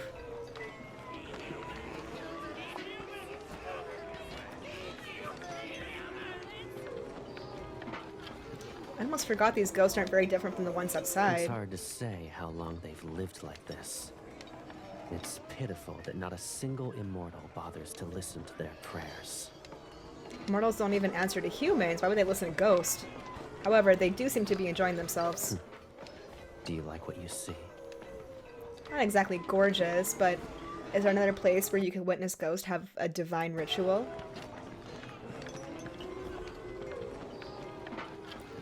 Caleb lets out a low chuckle and hands me the wine vessel. It's clear and bright like a scoop of moonlight. Drink. It'll ward off whatever's outside. The wine is strong but surprisingly smooth. How did you manage to find such good wine? Don't tell me there's a ghost brewmaster. It's a secret. Not him gatekeeping. He jumps down from the rooftop and turns. His arms are wide open. Come. Let's go have some fun. Okay. Just jump on his back. Beyond the parade, a night market has appeared. Ghost chefs swing 3 cleavers at once with ferocious enthusiasm. The stalls are lined with oddly shaped trinkets. Their craftsmanships aren't as polished, but there's a unique charm. We barely walked on half the street, yet my arms are already carrying a bone wind chime, a casket fragment with many colors, and a beast tooth hairpin.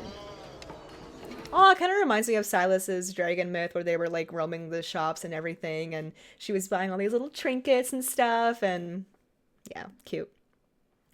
I'm not greedy, it's just that whenever I glance at something twice, Caleb gives me a look and... Stay away! Take it! Take whatever you want! Please! I accept everything with a look of apology. Caleb flicks my forehead. Not the forehead Should you flick. express your gratitude after taking all of that. We should prepare a return gift and deliver it together. A few severed tongues should suffice. Damn! No! No, come any closer!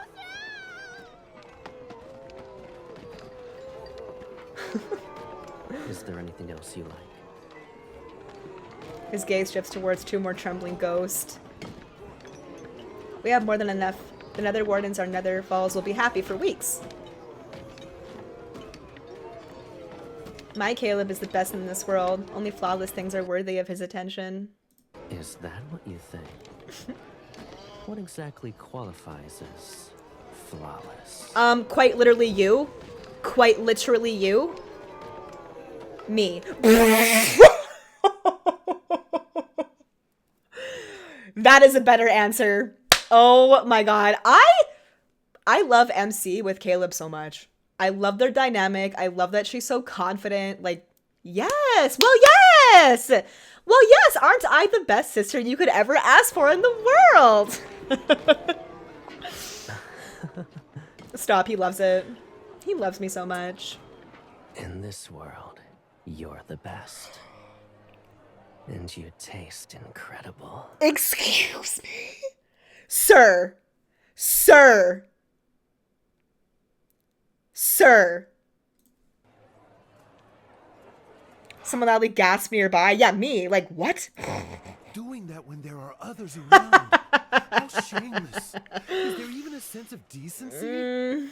I mean... This is the first time I've seen a live. Never mind. You're a ghost, and you have the gall to lecture about the concept of decency?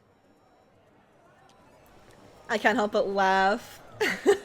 Their eyes are about to fall. Oh my I goodness. can pluck them and find colorful strings. Nah, they're so like a hot charm together. for you. Oh my god, they're so hot together.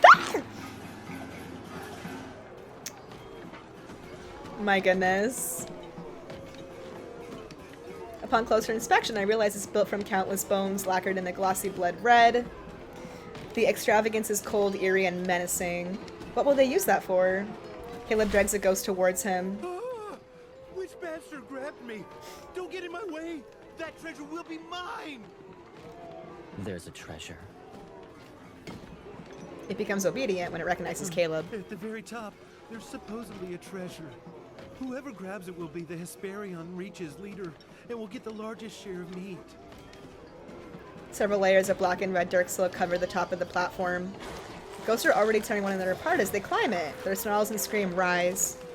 Well, since they're calling it a treasure, it's most likely something valuable. I crack my knuckles in anticipation. Stay here, Caleb. I'll bring it back for you. Wait. I made sure you were dressed up. Now you want to throw yourself into a mess of blood. Why is he literally so perfect? Oh my god, I can't even handle this. This is crazy.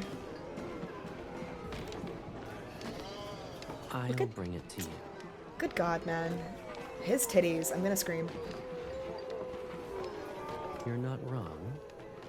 Then He picks me up with one arm. I'll Ooh! bring you to the top, and you can grab it. Then you'll give it to me as a gift.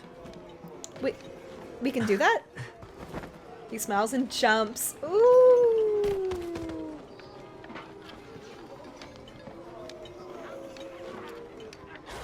Caleb moves like the wind. We're in the air now. A ghost that's halfway up the platform lunges towards us. He raises an eyebrow as golden lotus petals slices the air. The ghosts are knocked off the platform. The ghosts come to their senses. They swam the platform. Pathetic.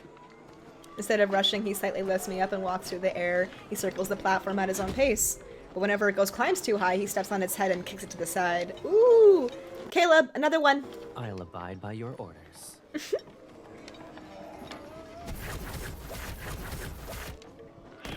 Hot. I clap for Caleb.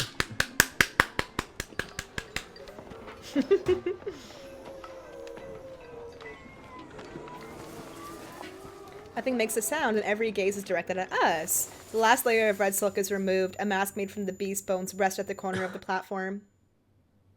It's old. The imposing horns have been reduced to broken stubs. Its bright lacquer has faded to a dull gray. For some reason, the mask is familiar. I'm reminded of Caleb. Without thinking, I pick it up. It's heavy. Caleb stays silent as I put the mask on him. It fits perfectly.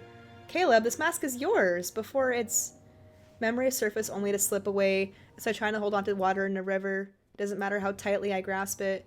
Caleb removes the If mask. it won't come back to you, don't force it. When the past is too distant, it's not worth grieving over. You and I, we're two flowers from the same stem.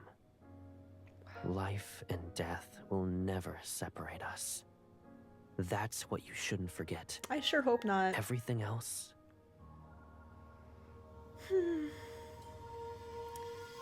Just let it go.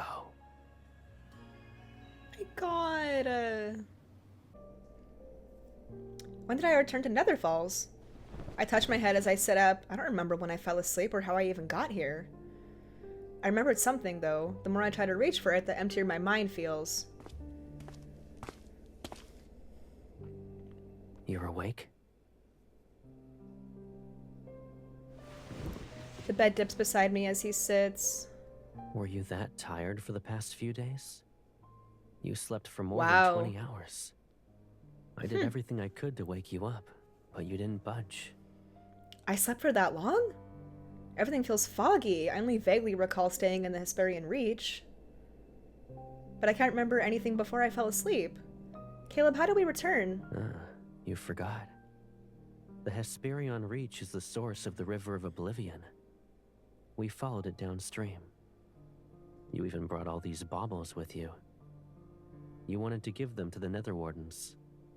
You said you want to find an item in the Hesperian Reach. Did you find it? I found it, yes.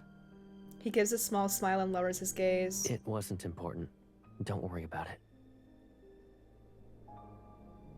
You're still going to daydream? Did your slumber shuffle your thoughts? Maybe. I try to remember what happened before I slept, but to no avail. My body is seemingly trapped in a fog. I feel sluggish. All right. You've slept long enough. He picks me up and carries me towards the doorway. You won't be sleeping the next time you close your eyes. It'll be because you fainted from hunger. After restoring my spiritual power, I sleep for another 2 or 3 days. Dang! The missing memories still haven't come back, but I figured out several things. That old spirit master didn't mention the Hesperian Reach on a whim. She wanted to send me there. But why? What is she using me for? Why did you take mine? That one is yours. You grabbed the wrong one. The Nether Wardens gather around me. They poke the trinkets I brought back. I return to the present. I call 5-5 over. They're for you. Think of them as an apology gift. Thank you, my lord. The bite mark on his face hasn't completely healed. Dang! Why haven't you fully recovered yet? It's because... That Uh-oh. noise. No, the nether bridge. It collapsed again. The bridge spans over the River of Oblivion. Every soul must cross it. It can't be that fragile. As of late, there have been so many souls. A few days ago, they crushed it. Moments after we repaired it. They groan and hurry away, leaving a flurry of footsteps in their wake. I follow them. Stop pushing! We're gonna be trampled on!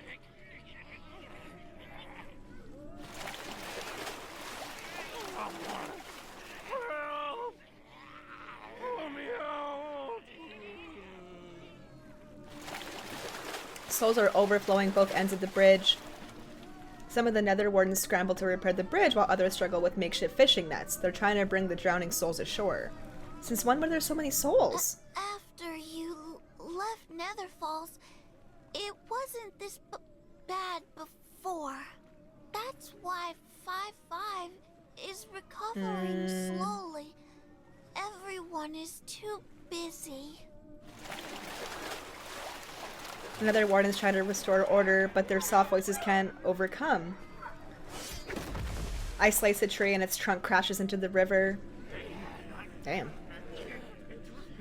Strong, MC. If you want to reincarnate, then be quiet. I can also help you wish. I can also help if you wish to die again. Dang.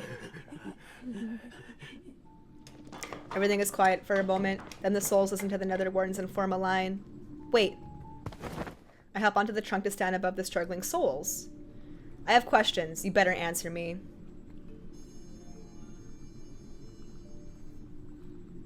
Love when she's tough. The problem with the Nether Bridge that has been dealt with. Sorry, the problem with the Nether Bridge has been dealt with, so I return to the lowest pond. Lost in thought, I rest on the water's surface. I assumed the souls belonged to those who were killed by the ghost, but after my interrogation, I learned that most of them were victims. That old spirit master mentioned empty villages in the mortal realm. More humans are dying.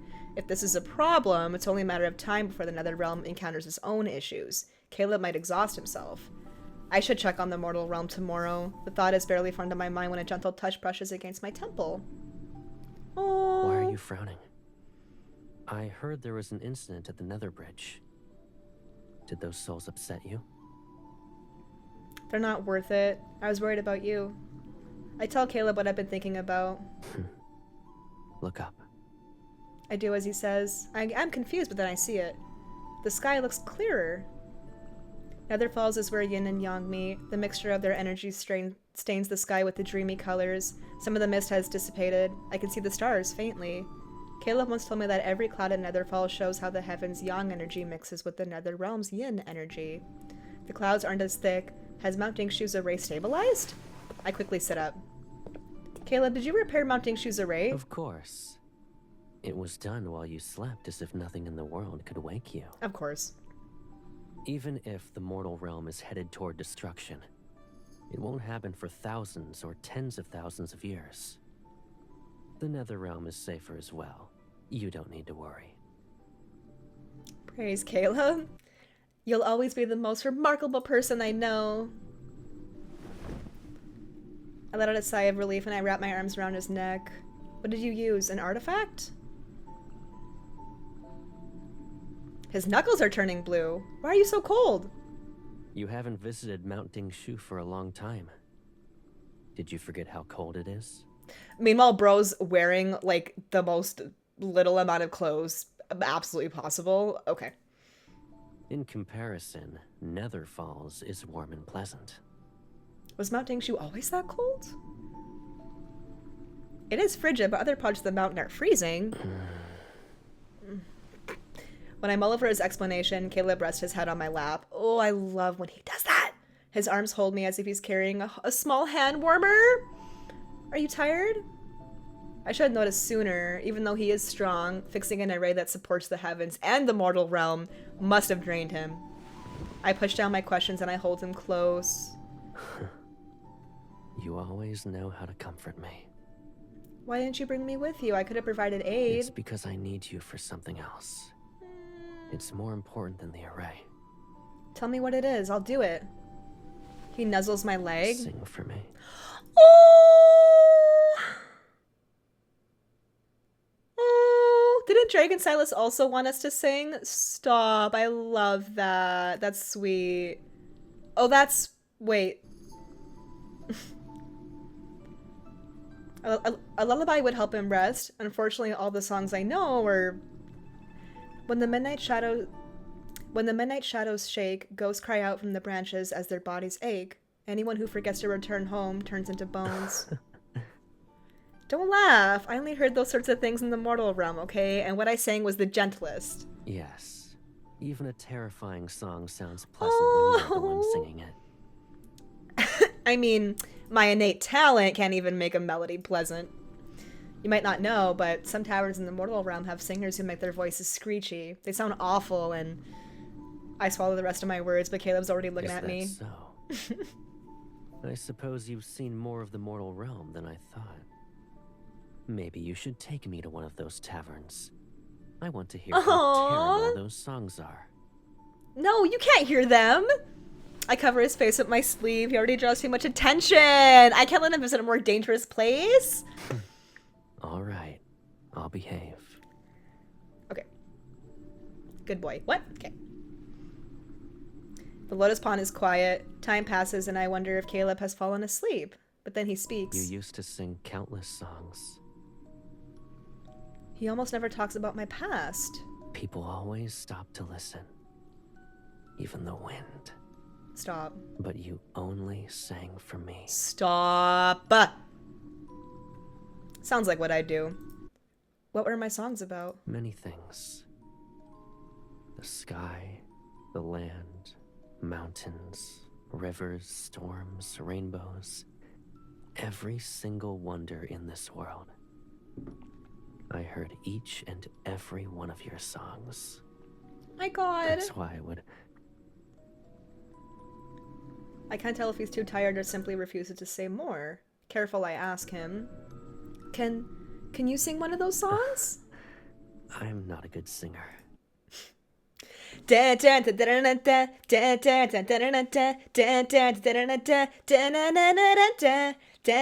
you mean you can't sing, Caleb? I've also forgotten most of the melodies. Okay. A few words. When the heavens were created, its voice tolled like a bell cultivated. When the mortal realm was created, its breath was like the wind calculated. When mountains were created, they were green and stretched endlessly like wealth accumulated. Wandering souls returned to the hills of their home with no concerns. His words are akin to mist as it fades. He fell asleep. Aww. My fingertips touch something in his hair. A petal. Nether Falls is always covered in petals. The petal is ordinary, so it's not odd I found it in his hair. Guys, I'm so sorry. I main Silas second, so I can't help but think of the parallels between Caleb and Silas. That also happened in Silas's dragon myth, like the flowers that are only in what's that place called again, and the fact that like Silas had a petal in his hair. Yeah, it's giving that. I love it. I love these two so much. Caleb is number one currently, and probably will always be forever. But yeah, I see the similarities. It's very cute. Even in places with hordes of ghosts, plants rarely absorb this much. Yeah, see, it's the same thing. It's like even in Silas's world, it was odd to see flowers, so... Aww. Only one place would have plants tainted like this, the Hesperian Reach. The plants that are always around ghosts, their presence eats away at everything until nothing remains. Caleb said he returned from Mount Dingshu, so why does he have a petal that came from the Hesperian Reach? It's a minor detail, yet a profound unease ripples inside the depths of my heart. Oh no. Perhaps because the seals on Mount Dingshu were stable once more, the endless surge of souls into the Nether Falls finally began to slow. The restoration of the magical arrays caused a few tremors in the realm, but they proved to be nothing more than a false alarm. I went to the mortal realm and watched as it finally caught its breath. I snatched a slim chance of survival and crawled back from the edge of ruin. Now, the land has settled into a familiar limbo, where it is not quite dead, but not quite alive. I had planned to visit the Hesperian Reach next, but a strange thing happened. When I dipped my hand into the River of Oblivion, I could no longer feel the Hesperian's Reach presence. It was as if that place had never existed at all. I know Caleb is hiding things from me, I've always known, but never before have I felt an unease like this. Yes, it was a small petal, an insignificant discovery, but once the seed of doubt is planted in my heart, it takes root and grows beyond my control, spreading deeper every day. My lost memories, the past that Caleb is trying to conceal, the tales of the Hesperian's Reach Spirit Master, the shifts at Mount Dingshu. Individually, these pieces seem unrelated, but I can feel the invisible threads connecting them all. Uh-oh. Uh-oh, guys. I do not dwell on the past or what cannot be undone. I simply refuse to remain in the dark, safely sheltered behind Caleb's back. I don't want to play anymore. I had enough. You're actually giving up? Caleb tosses a few pieces into the air. He Do lazily that, catches and them. You owe me 630 years of tending to the lotus pond. Oh, and my Caleb is the best. You need to say it 630 times. Oh, I love when he's How does playful. one more round sound? If you win, we'll agree that your previous losses never happened. Not me giggling like a freaking 5-year-old. Lord have mercy what Caleb does to me. You said that when I lost for 320 years, okay? I pushed the pieces aside, feeling nothing but regret. I originally brought this... Oh god, guys, I'm so sorry if I pronounced this wrong. Xingshai? I originally brought this Xingshai set from the Mortal Realm to figure out what Caleb has been hiding from me. This game was invented only recently. How could Caleb already know how to play it? Once he loses, I can use that as an opportunity to make him confess. But Caleb listened to the rules once and he beats me in the first round, of course. Refusing to give up, I make him play several more rounds, and I only have a disastrous outcome as my reward. Literally me when I learn a new game. This is the last round. Literally me. If you win, your losses won't be counted. I'll even fulfill one request. He's way too sweet! If you lose, you don't need to take care of the lotus pond anymore. You only need to say, my Caleb is the best, 630 times. I mean... Make sure to slowly enunciate each word. Stop it, I'm blushing! Okay, I can't let this offer slip away. I hesitate before reaching for the Xingshai pieces. Again, apologies if I'm saying it wrong, guys. I suppose I lost. Oh! Oh, she locked in. Calmly, he sets the pieces down. What do you want? I'll agree to anything. I have thoughts. Caleb, you're not very... Of course he would do that! No! Come on!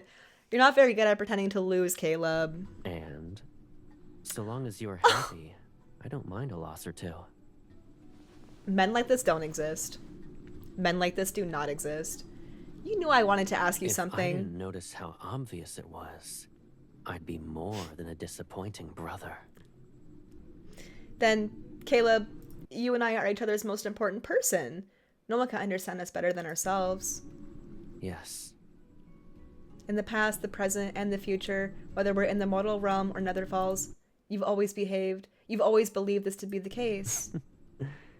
The fact that you're mentioning this means your request isn't trivial. He waits as if he already knows what I'm gonna say. I want to ask, what was the item you found on the Hesperian Reach? Is the Hesperian Reach's disappearance connected to Mount Dingshu? Are you hiding something dangerous from me? My heart feels lighter, but it still races with worry. Why do you want to know? Ever since you returned from Mount Dingshu, I never felt at ease, and I touch his chest. We're from the same source after all. These years of being together, we can easily sense each other's emotions. I can feel the restlessness hiding behind him. All right. I'll tell you everything.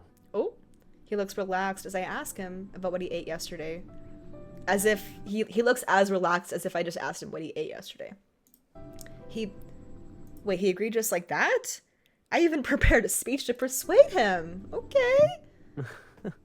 He's so easy. What? Didn't you say you wanted answers? Why do you look surprised? Are you worried I'll ask you to do something scary? You You never. also hold the title of the Lord of the Netherrealm. Knowing about these matters is your right. And the time has come. To lip sync for your life. Sorry. You could never hide behind me forever. My baby sister is braver than that. Oh, he's so encouraging. Wow. Words aren't enough. You must see it for yourself. He conjures his nether seal in his right hand. Ghostly light cuts the drifting petals and opens a rift. Ooh. Come. I'll show you the answers you want.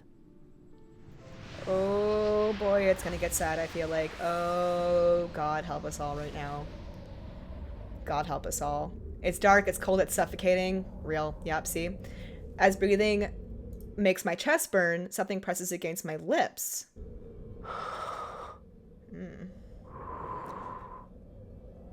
Oh my God. Do you That was feel hot. better now? Yes. I nod. After that, yeah. Is this Mount Dingshu? The rest of my words die on my tongue as my eyes widen. Before me stretches a massive cavern. Its depths are so dark that it resembles a grand underground palace. Countless stone cloves stretch from the highest point of the walls down to the depths, filling every corner. I could almost believe a forest of stone stands before me. Each clove glows with cold bluish-green light. It's appeared as if there's thousands of lanterns from afar, beautiful yet eerie. We're in the depths of Mount Dingshu. The purest yin energy gathers here. I realized that the chill I felt back then, it was from this place. This must be one of the places where the array has weakened. But why is the energy of ghosts so abundant here? I tighten my grip on Caleb's arm. Caleb, don't tell me those cloves are... He doesn't answer. He lowers his head and gives me a soft, cooling breath. Don't push yourself. Why is that hot? If you feel overwhelmed, tell me.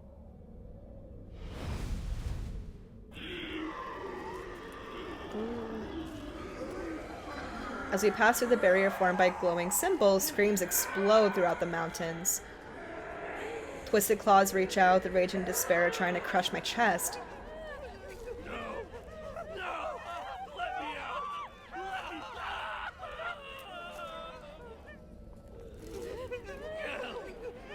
me! Why can't I die? The cloves, or maybe the stone cells, are more apt. They glow with cold blue fire. Each flame looks tranquil, but the cold is worse than the searing heat. Inside them, the ghosts burn in the cold flames. Their insane kin tears them apart. Even when they die, the yin energy revives them. They're trapped in a perpetual cycle of suffering. Help me, please. I don't want want to stay here. In a nearby cell, half of a mangled face appears, but despite its features being twisted, I do recognize it. You're one of the ghosts from the Hesperian Reach. It's him! No.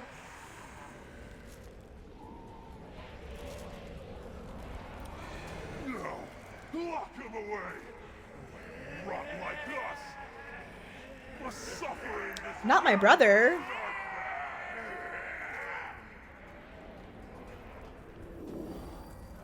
You're...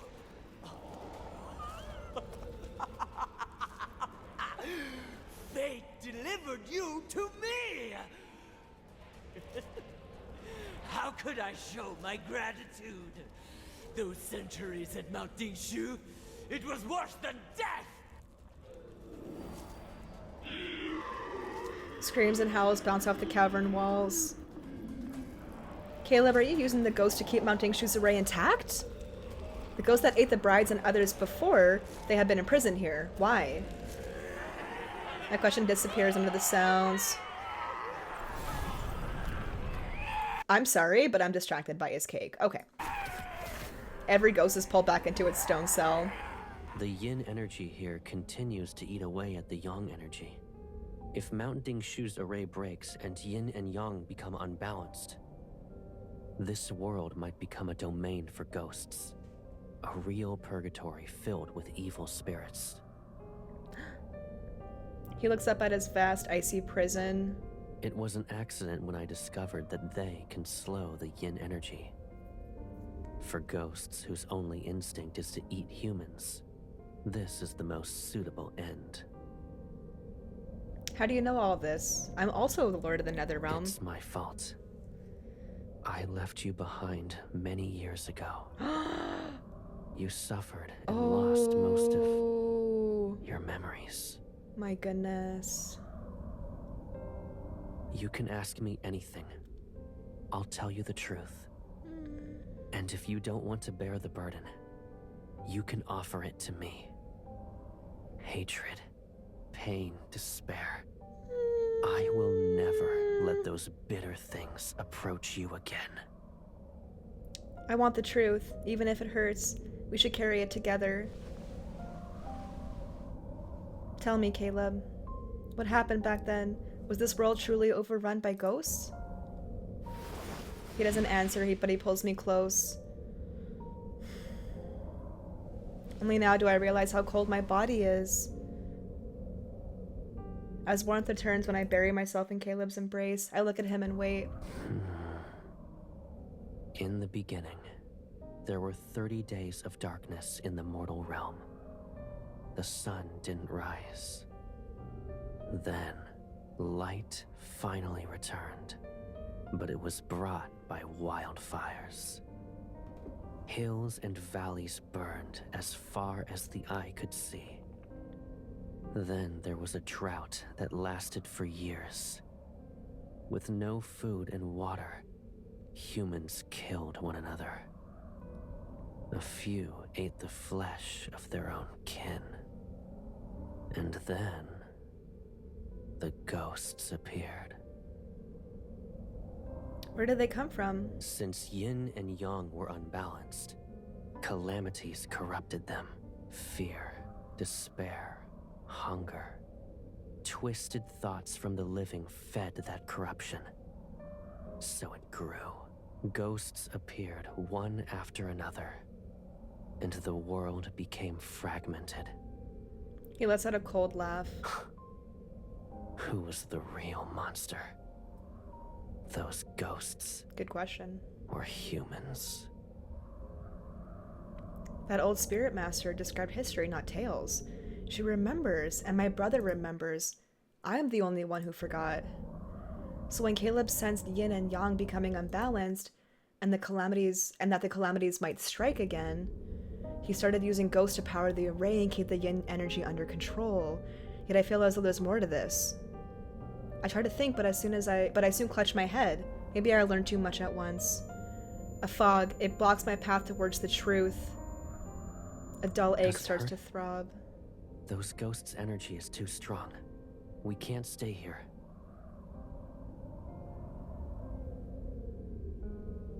We'll continue this once you've recovered. All right. I fall into a deep slumber. When I wake up, the heavy fog in my mind has thinned. Caleb lies next to me. I lift my hand without thinking and trace his brow and eyelashes. Oh. The ghost sealed under mounting shoe. Caleb must have spent a lot of time and energy maintaining it. Did he realize that the calamities would return? I don't want this world to be overrun by ghosts, but my wish is for him not to carry this burden. Why is it always him? It's almost as if he's the only guardian this world has. I won't let him become the spirit master from those tales where he gives up everything only to lose his sister. The spirit master and his sister, Caleb and me, are we truly not connected? What if Caleb is actually... Ooh! Uh-oh. I shake my head again as the pain shoots through it. Your head hurts again? Wait, what was that? You have nothing to say. Did I hide too much from you? Are you upset? The dull pain fades and my thoughts reappear. If I have to answer, maybe I'm slightly upset. Slightly, though. But if I were you, I wouldn't say anything either. You've always protected me, and I can't bear the thought of you being hurt. I pull Caleb and sit up with him. Caleb, there's more you want to tell me, yes? Why else would you reveal what's buried under mounting shoe? I sealed the Hesperion Reach and all the ghosts under mounting shoe. But they aren't enough to maintain the array and restrain the yin energy. I need more ghosts. Stronger ones. The array was only repaired recently. It's not stable. Someone must remain in Nether Falls in case something happens. My eyes light up. He needs my help. I'll catch those ghosts. Let me handle this. I want you to stay in Nether Falls and watch over mounting shoe. But that won't do. You know how uncomfortable I feel when I approach it? And I barely feel hungry anymore. I'll be alright. Caleb's always been the one to lead Nether Falls. He kills ghosts and he brings back soul baits for me. But I'll help him this time. There are ghosts hiding in a distant valley filled with a poisonous mist and ferocious beasts. You can't be there by yourself. Well, do you think I'm weak then? I can't help you? Of course not. Well, then let me go. I can do it. No, you can't. Caleb! But I promise I can. And I promise I won't let you. See what I mean? He's very protective. Eventually, after my persistent pestering, Caleb finally relented. Oh, he gave up. On a clear moonlight night, he escorted me to the gate of the Two Realms. He was clearly reluctant to let me go, showering me with endless parting words and even handing me this artifact for protection. I threw my arms around him, just as I had many times before when I was the one seeing him off. I nuzzled into his chest with deep affection. Be good, Caleb. I'll be back in no time. He gave me a soft smile and promised he would. It all felt so ordinary, a moment indistinguishable from any other day we had shared. There was no omen, no shadow of what was to come. That is why, for a long time afterward, I simply refused to believe that this was the last time I'd ever see my brother. Stop, I already feel like my eyes and my nose, and I already... You guys know when you know you're about to start crying? I'm already feeling that. Oh, God. That's a sad line.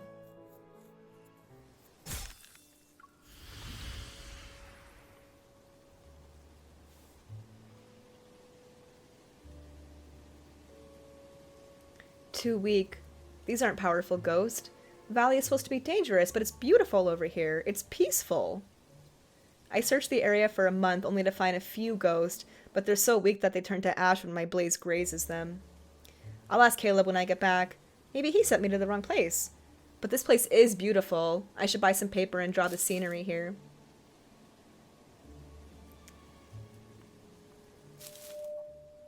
Ooh. Dizziness and pain crash into me. I fall to my knees and watch blood drip into the grass. Something locked away from the depths of my mind frees itself. Memories flood into me. I feel a cord inside me break, and then it's silent. Caleb? No. My hands shake as I try to summon Caleb's artifact. A golden lotus flickers into my palm, then it disappears like smoke. His artifact is forged with its own power. If it's gone, then I must be overthinking. It has to be it. Me. I need to go back. I need to find him. I stumble into the stream and dive in head first. Every river in the mortal realm is connected to the river of oblivion. If I can return to Nether Falls and see him... Oh, she's swimming. The icy water dulls the pain as I swim toward Nether Falls with the strength I can muster. As the current ripples around me, fragments of memories rise and sink. Ooh, the drums.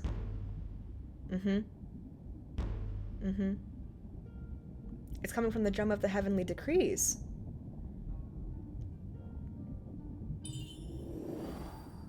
The drum of heavenly decrees has spoken. Only your sister can save a world ravaged by ghosts. Ooh, Only sheesh. she can save the living. Save the living. She's also a part of the living. Stop. Why? Why does it have to be her? Why must she sacrifice her life?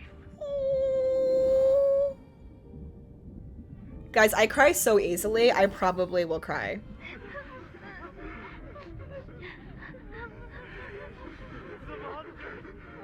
Like, it's kind of annoying how I feel I'm an empath in real life, and that literally registers to apparently any media I consume, whether it's TV, movies, or now gaming.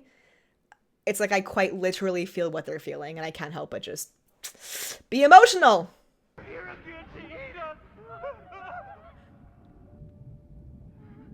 Spirit Master, you struck the drum of heavenly decrees. Please tell us, how can we I'll give you survive? that opportunity. And my sister, she'll also live. I sure hope so.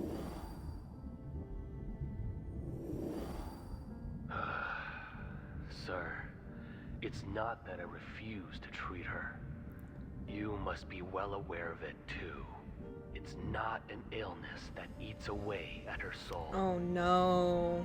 It's the calamity. The mortal realm is destined to collapse, and she must fall with it.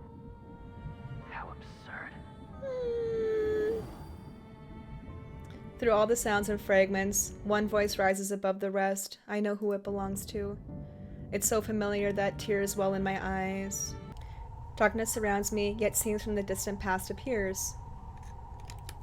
Oh, we got him! There we go! Wait! Oh my goodness, he looks so beautiful!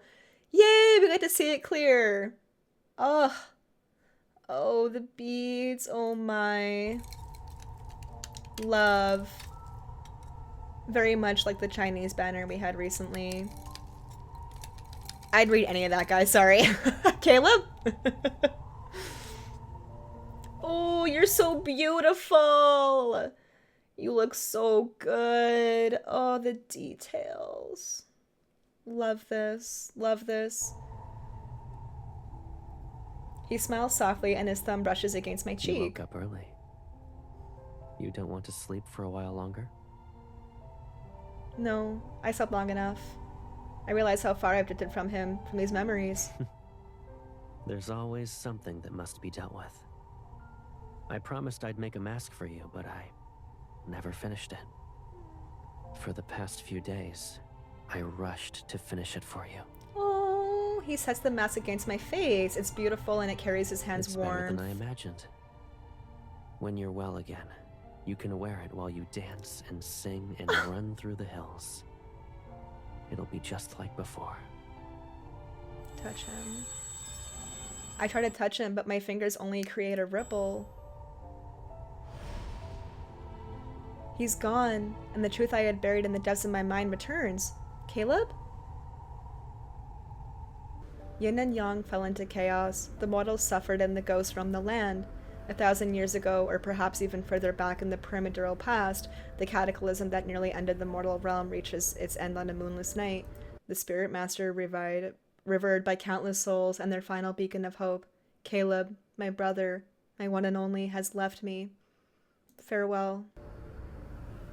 The final word from Caleb drifted softly into my ears. The drum.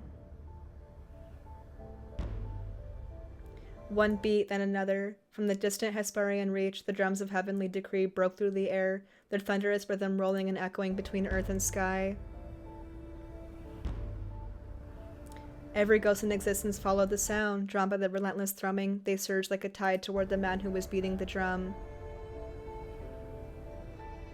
I fought with everything I had to reach Caleb, but a barrier held me back. I couldn't even take a single step closer. For 10 days and 10 nights, I listened in as the vain drums thundered on. Then as the last veil of darkness began to fade, I heard the familiar falter. Bit by bit, the sound sank into heavy silence. The Hesperian reach is where the sun sets, and that day, the only sun I had never rose again. The only sun I ever had never rose again. Through the howling wind, a desolate chant began to drift. Rest now, departed souls, in the hills of home. And then what happened?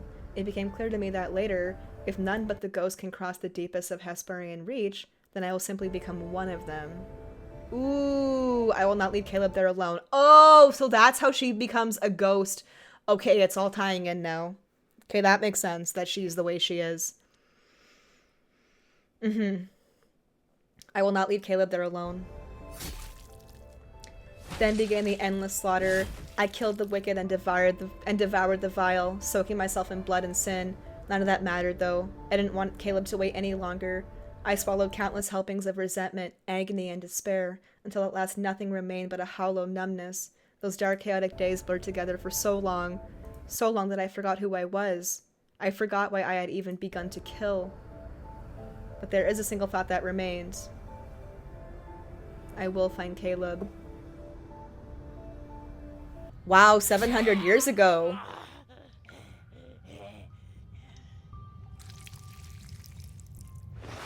A dying ghost drags its broken body towards me. You're a monster.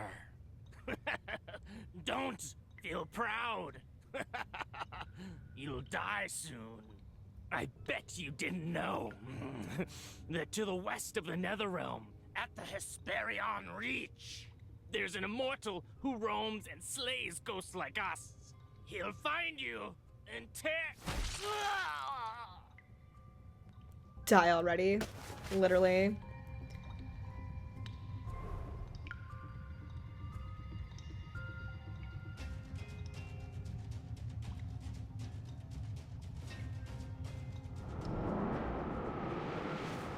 Hello. My prey is stolen. I hurl myself at the intruder. He doesn't dodge, but he instead embraces me. Lets my claws sink into his skin. Blood falls. Oh my goodness, Caleb. Oh my. It's me. Oh. Who are you? I only know Caleb. I'll finally find my brother. I thrash and I punch and I kick. He refuses to let go. I'm Caleb. I'm your brother.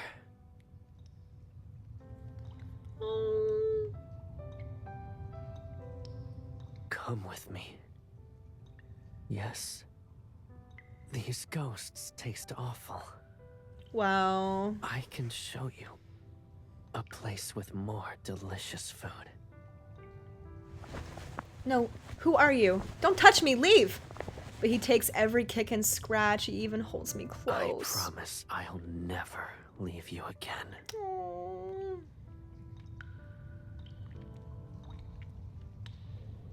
600 years ago.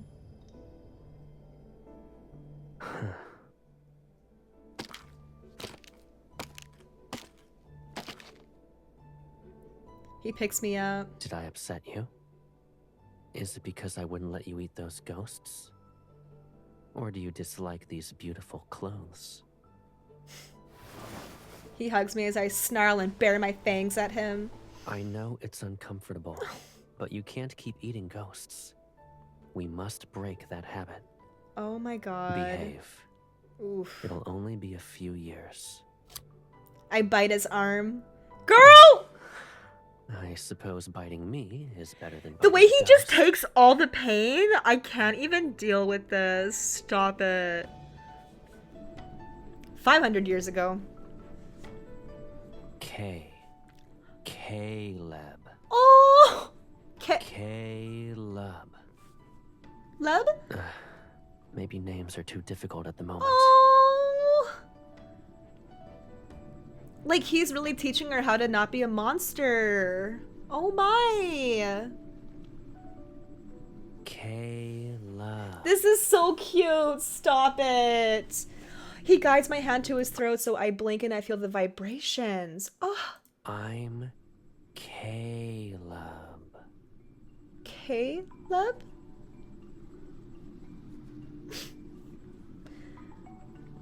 Oh. That's beyond sweet. At long last, I remembered that smile once more.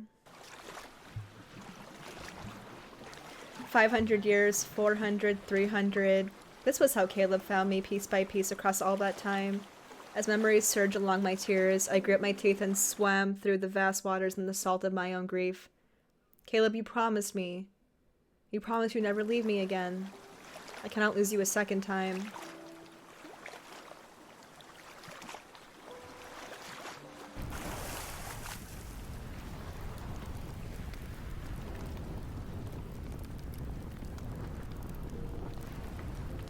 But when I returned to Nether Falls and reached Mount Dingshu, there are only ruins. Light blue ghostly flames burn into the depths and touches the heavens. The colossal array that anchors the heavens and the mortal realm float against the clouds like an indifferent, watchful gaze. A bone mask is somewhat buried in the drift. I pick it up and hold it. He left. My brother left me. My heart refuses to accept those words. You liar. Stop! I don't know how long I sit on the summit. I stare at the sky as the sun and moon switch places. The soft chime of ancient bells drifts towards me. My lord. Where's my brother?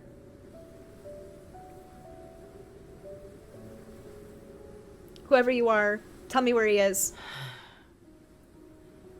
He's not here. He thought he could protect you from the calamity and return to your side as always. He succeeded. However, he couldn't come back. What am I supposed to do then? He kept this world alive for me, but if he isn't here, nothing matters. Do you want him back?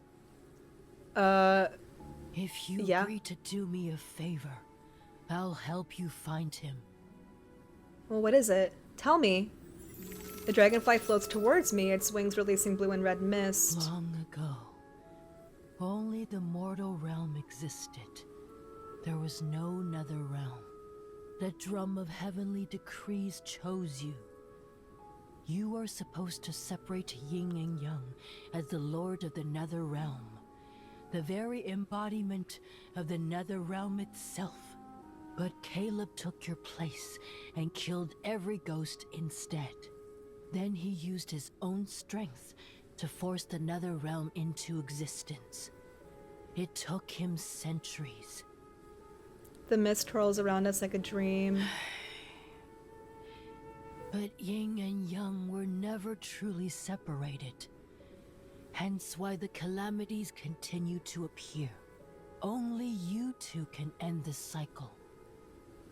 Her steadfast gaze, bearing the weight of the years, settles on me. If you and Caleb separate the nether realm and the mortal realm, this world will no longer be fractured. Of course. Of course. Of course. Of course they would do that. The only way for the world to be one is if me and Caleb separate. How dare you? How very dare you? How very dare you? Only then will I tell you how to bring him back. I see.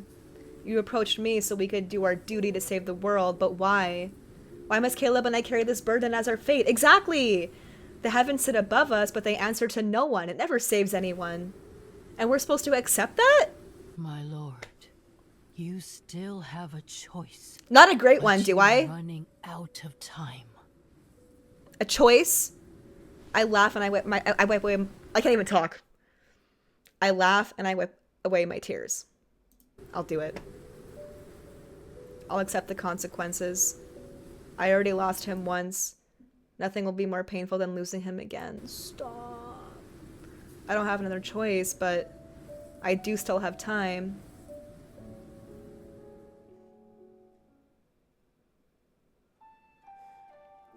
Guided by the old spirit master, I traversed every corner of the Netherrealm, gathering the lingering fragments of Caleb's soul piece by piece. I bore him back to the sacred ruins of Netherfalls, cradling him deep beneath the lotus pond to await the day of his awakening. I breathed life back into the withered forest, working alongside the young Nether Wardens to nurture the flora of Nether Falls until vitality bloomed once more. As vivid blossoms captured the surface of the pond, the hours I spent there grew longer. I whispered everything to Caleb, from how 7-9 has finally departed for reincarnation, to how the skies of the mortal realm are clearing into blue. His soul remains fragile. I know not how long he must be tended before those eyes open again. But no matter. Many, many years ago, this was exactly how he found his way back to me bit by bit. This time it's my turn to bring him home. I will be his heaven and his earth, his mountains and his rivers, his wind, his rain, and his rainbow. Oh, stop! Like the songs that she sang, stop! I will give him everything he could ever want. 300 years later. Who are you? Oh no. I'm your little sister. Don't you know what that means? His memories haven't returned yet. It means I'm the one who loves you more than anyone else in the world. I'm the one who protects you and stays with you and does everything for you. My Caleb. When he suddenly hugs me, I stop. Caleb, you remember me? He shakes his head again and his lips rest against my hair. I felt like I needed to do that. Another 100 years later. His strength returns quickly. He reforges his artifact within half a month. His memories still come and go. I tell him stories about our past whenever I can. A long, long time ago, we were in the Hesperian Reach. You once brought me a jar of wine. I didn't realize until much later that it was the wine you had brewed for me long ago. Is that so? Oh, the connections, you guys! Was that supposed to be our wedding wine? Isn't that why you said you wouldn't use ordinary wine at our wedding? I don't remember. Why do I feel as though you do remember? I honestly don't recall anything. He tucks a hairpin into my hair. I've lost so many memories that I can't tell what's real anymore. But if we get married again, oh, maybe I'll believe you. You remember. Another 100 years later.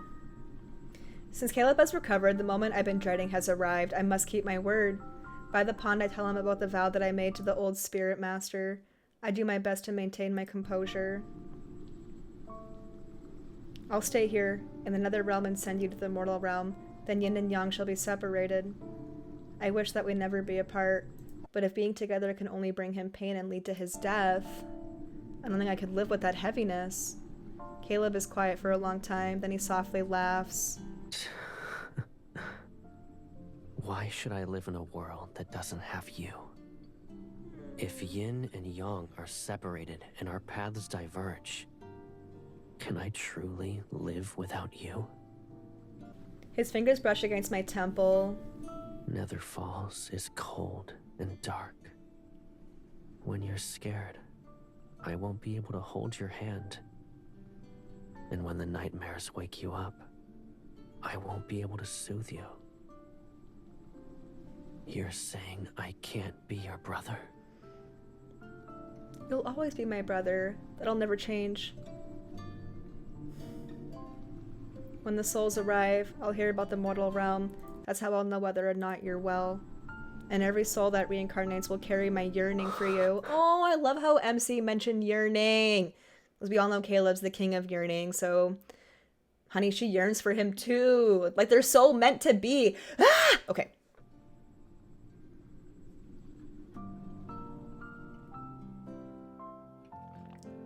Time became a fleeting luxury. We traversed every corner of Nether Falls once more and took in every sight as if there were no tomorrow. We mended every past regret and cherished every single moment we spent together.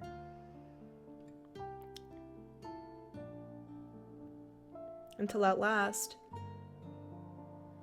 our time to part has come. No! Oh, cutscene, guys. Here we go. The last kindled.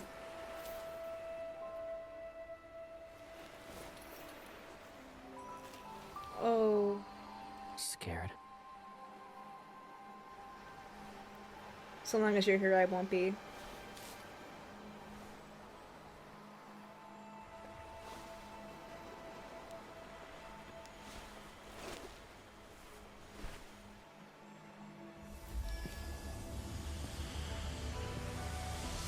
My heart, the lotus. Let the light rise. The world shall shine again. But at what cost? Fuck the world. Fuck everybody else.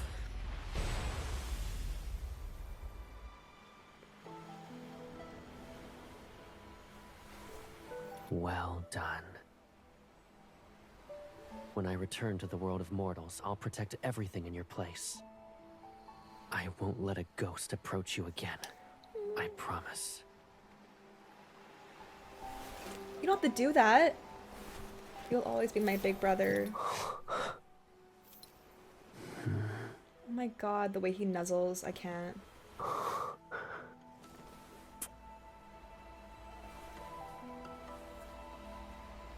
Wow.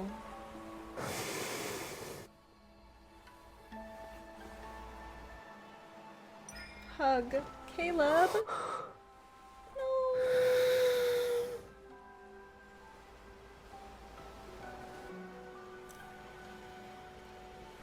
Anyone who leaves the Netherrealm must drink the Oblivion Dewdrops. It washes away every memory and bond. Even the threads of fate shall disappear. Drink it. Drink it and forget me. Forget everything that binds us together. Only when we forget can yin and yang truly be separated. It's the only way this world can survive. That's devastating, actually. Them drinking this has a whole new meaning now. Wow. No. I can't let you carry our memories alone. I said I'd free you. As the Lord of the Netherrealm, you shouldn't be bound to any burdens for that matter. So before I leave, fulfill my one last wish. Won't you grant it for me? Stop. It's giving Eternal Sunshine of the Spotless Mind. Stop! I love that movie. No. Why it gotta be like this? Why it gotta be?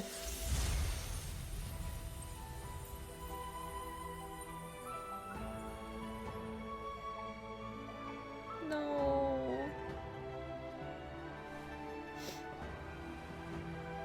Farewell, my dear brother.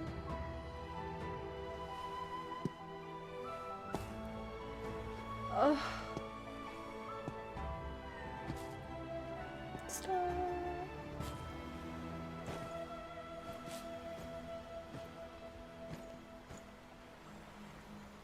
Oh, it's so sad. Yeah, I'm tearing up.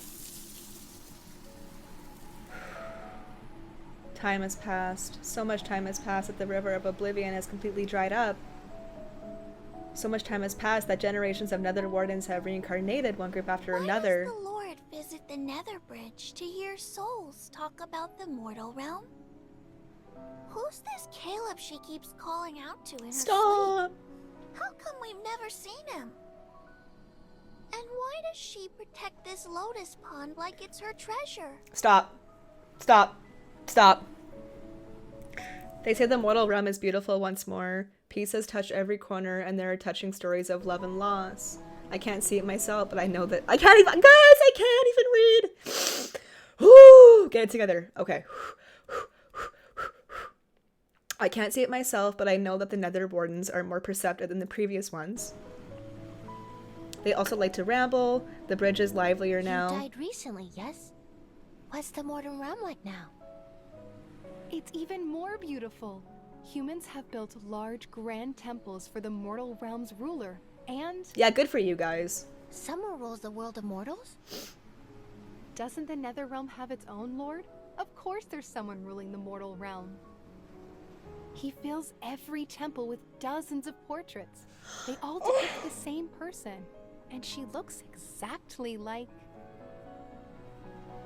her. Everything is the same. She's the Lord of the Nether Realm.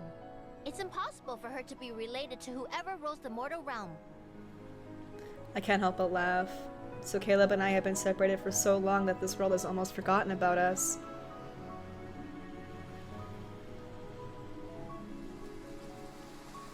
More time passes. One day, the rain from the mortal realm reaches the Nether Realm. They say that if you miss someone, rain shall fall wherever that person is. Stop! I can't imagine how strong that yearning must be if rain can fall here. No! No, no, no, no, no, no, no, no, no, no, no. No, no, no, no, no. No, no, no, no, no. Don't do this to me. I pretend to be trouble, but I collect every raindrop with the Nether Wardens and stir them. Perhaps this water can reconnect the mortal realm streams to the River of Oblivion, and when those waters flows once more, I'll be able to cross over and see my Caleb again. Stop. Caleb, I promise to give you everything. I know that I'm your most beloved. Sorry, guys. So please wait for me just a while longer. The day will come when both our wishes are fulfilled. Oh my god. Alright guys, there you have it. Caleb's third myth. If you were here from beginning to end, thank you so, so much for hanging out with me. I thought it was so beautiful. I knew I was gonna cry at the end. It was very, very sad. I feel like we're used to the whole memory wiping thing when it comes to this game now, but it doesn't mean that it hurts nonetheless. So Caleb was so freaking like gentle and loving and supportive. I mean, he always is, but I feel like it was kicked up a notch on this myth. I thought it was really cool that MC was actually the bad one and she was the one that kind of had to be tamed and she's the monster. And Caleb just going out of his way every day to make her life easier. It's so unbelievably sweet. I just thought it was so beautiful. Again, I love how they didn't stray away from the sibling stuff. To me, it makes so much sense to their relationship. I almost feel like it'd be weird if they didn't call themselves brother and sister at this point because they've been through so much together. I mentioned this in the trailer of my video, but their bond to me is just so special that they can't just be considered friends. And the way he's so protective of her, it just makes sense to me. So I can understand why people might be uncomfortable with it, but we need to also remember too that like at the forefront, this is a Chinese game, right? And in China, it's less controversial, if not at all, when it comes to this kind of trope. And so I think we need to respect that, right? A lot of people forget that's kind of where the game originally came from. And so it makes sense to them. It should make sense to us. And if you don't like it, that's fine. But to say it's wrong is it's just not right because it's just different culturally. It makes more sense in one place. And I think we need to, again, respect that. So absolutely loved how they incorporated so much of that in the myth. There wasn't any innuendos or hinting. They were just straight up with it, which I thought was great. I feel like there's so much more I want to say, but I think I said most of it as I kind of went along. So again, guys, thank you so, so much if you watched this with me. If you guys want to leave any comments, you know I read every single one. I'd love to hear your guys' opinions. But yeah, until the next one.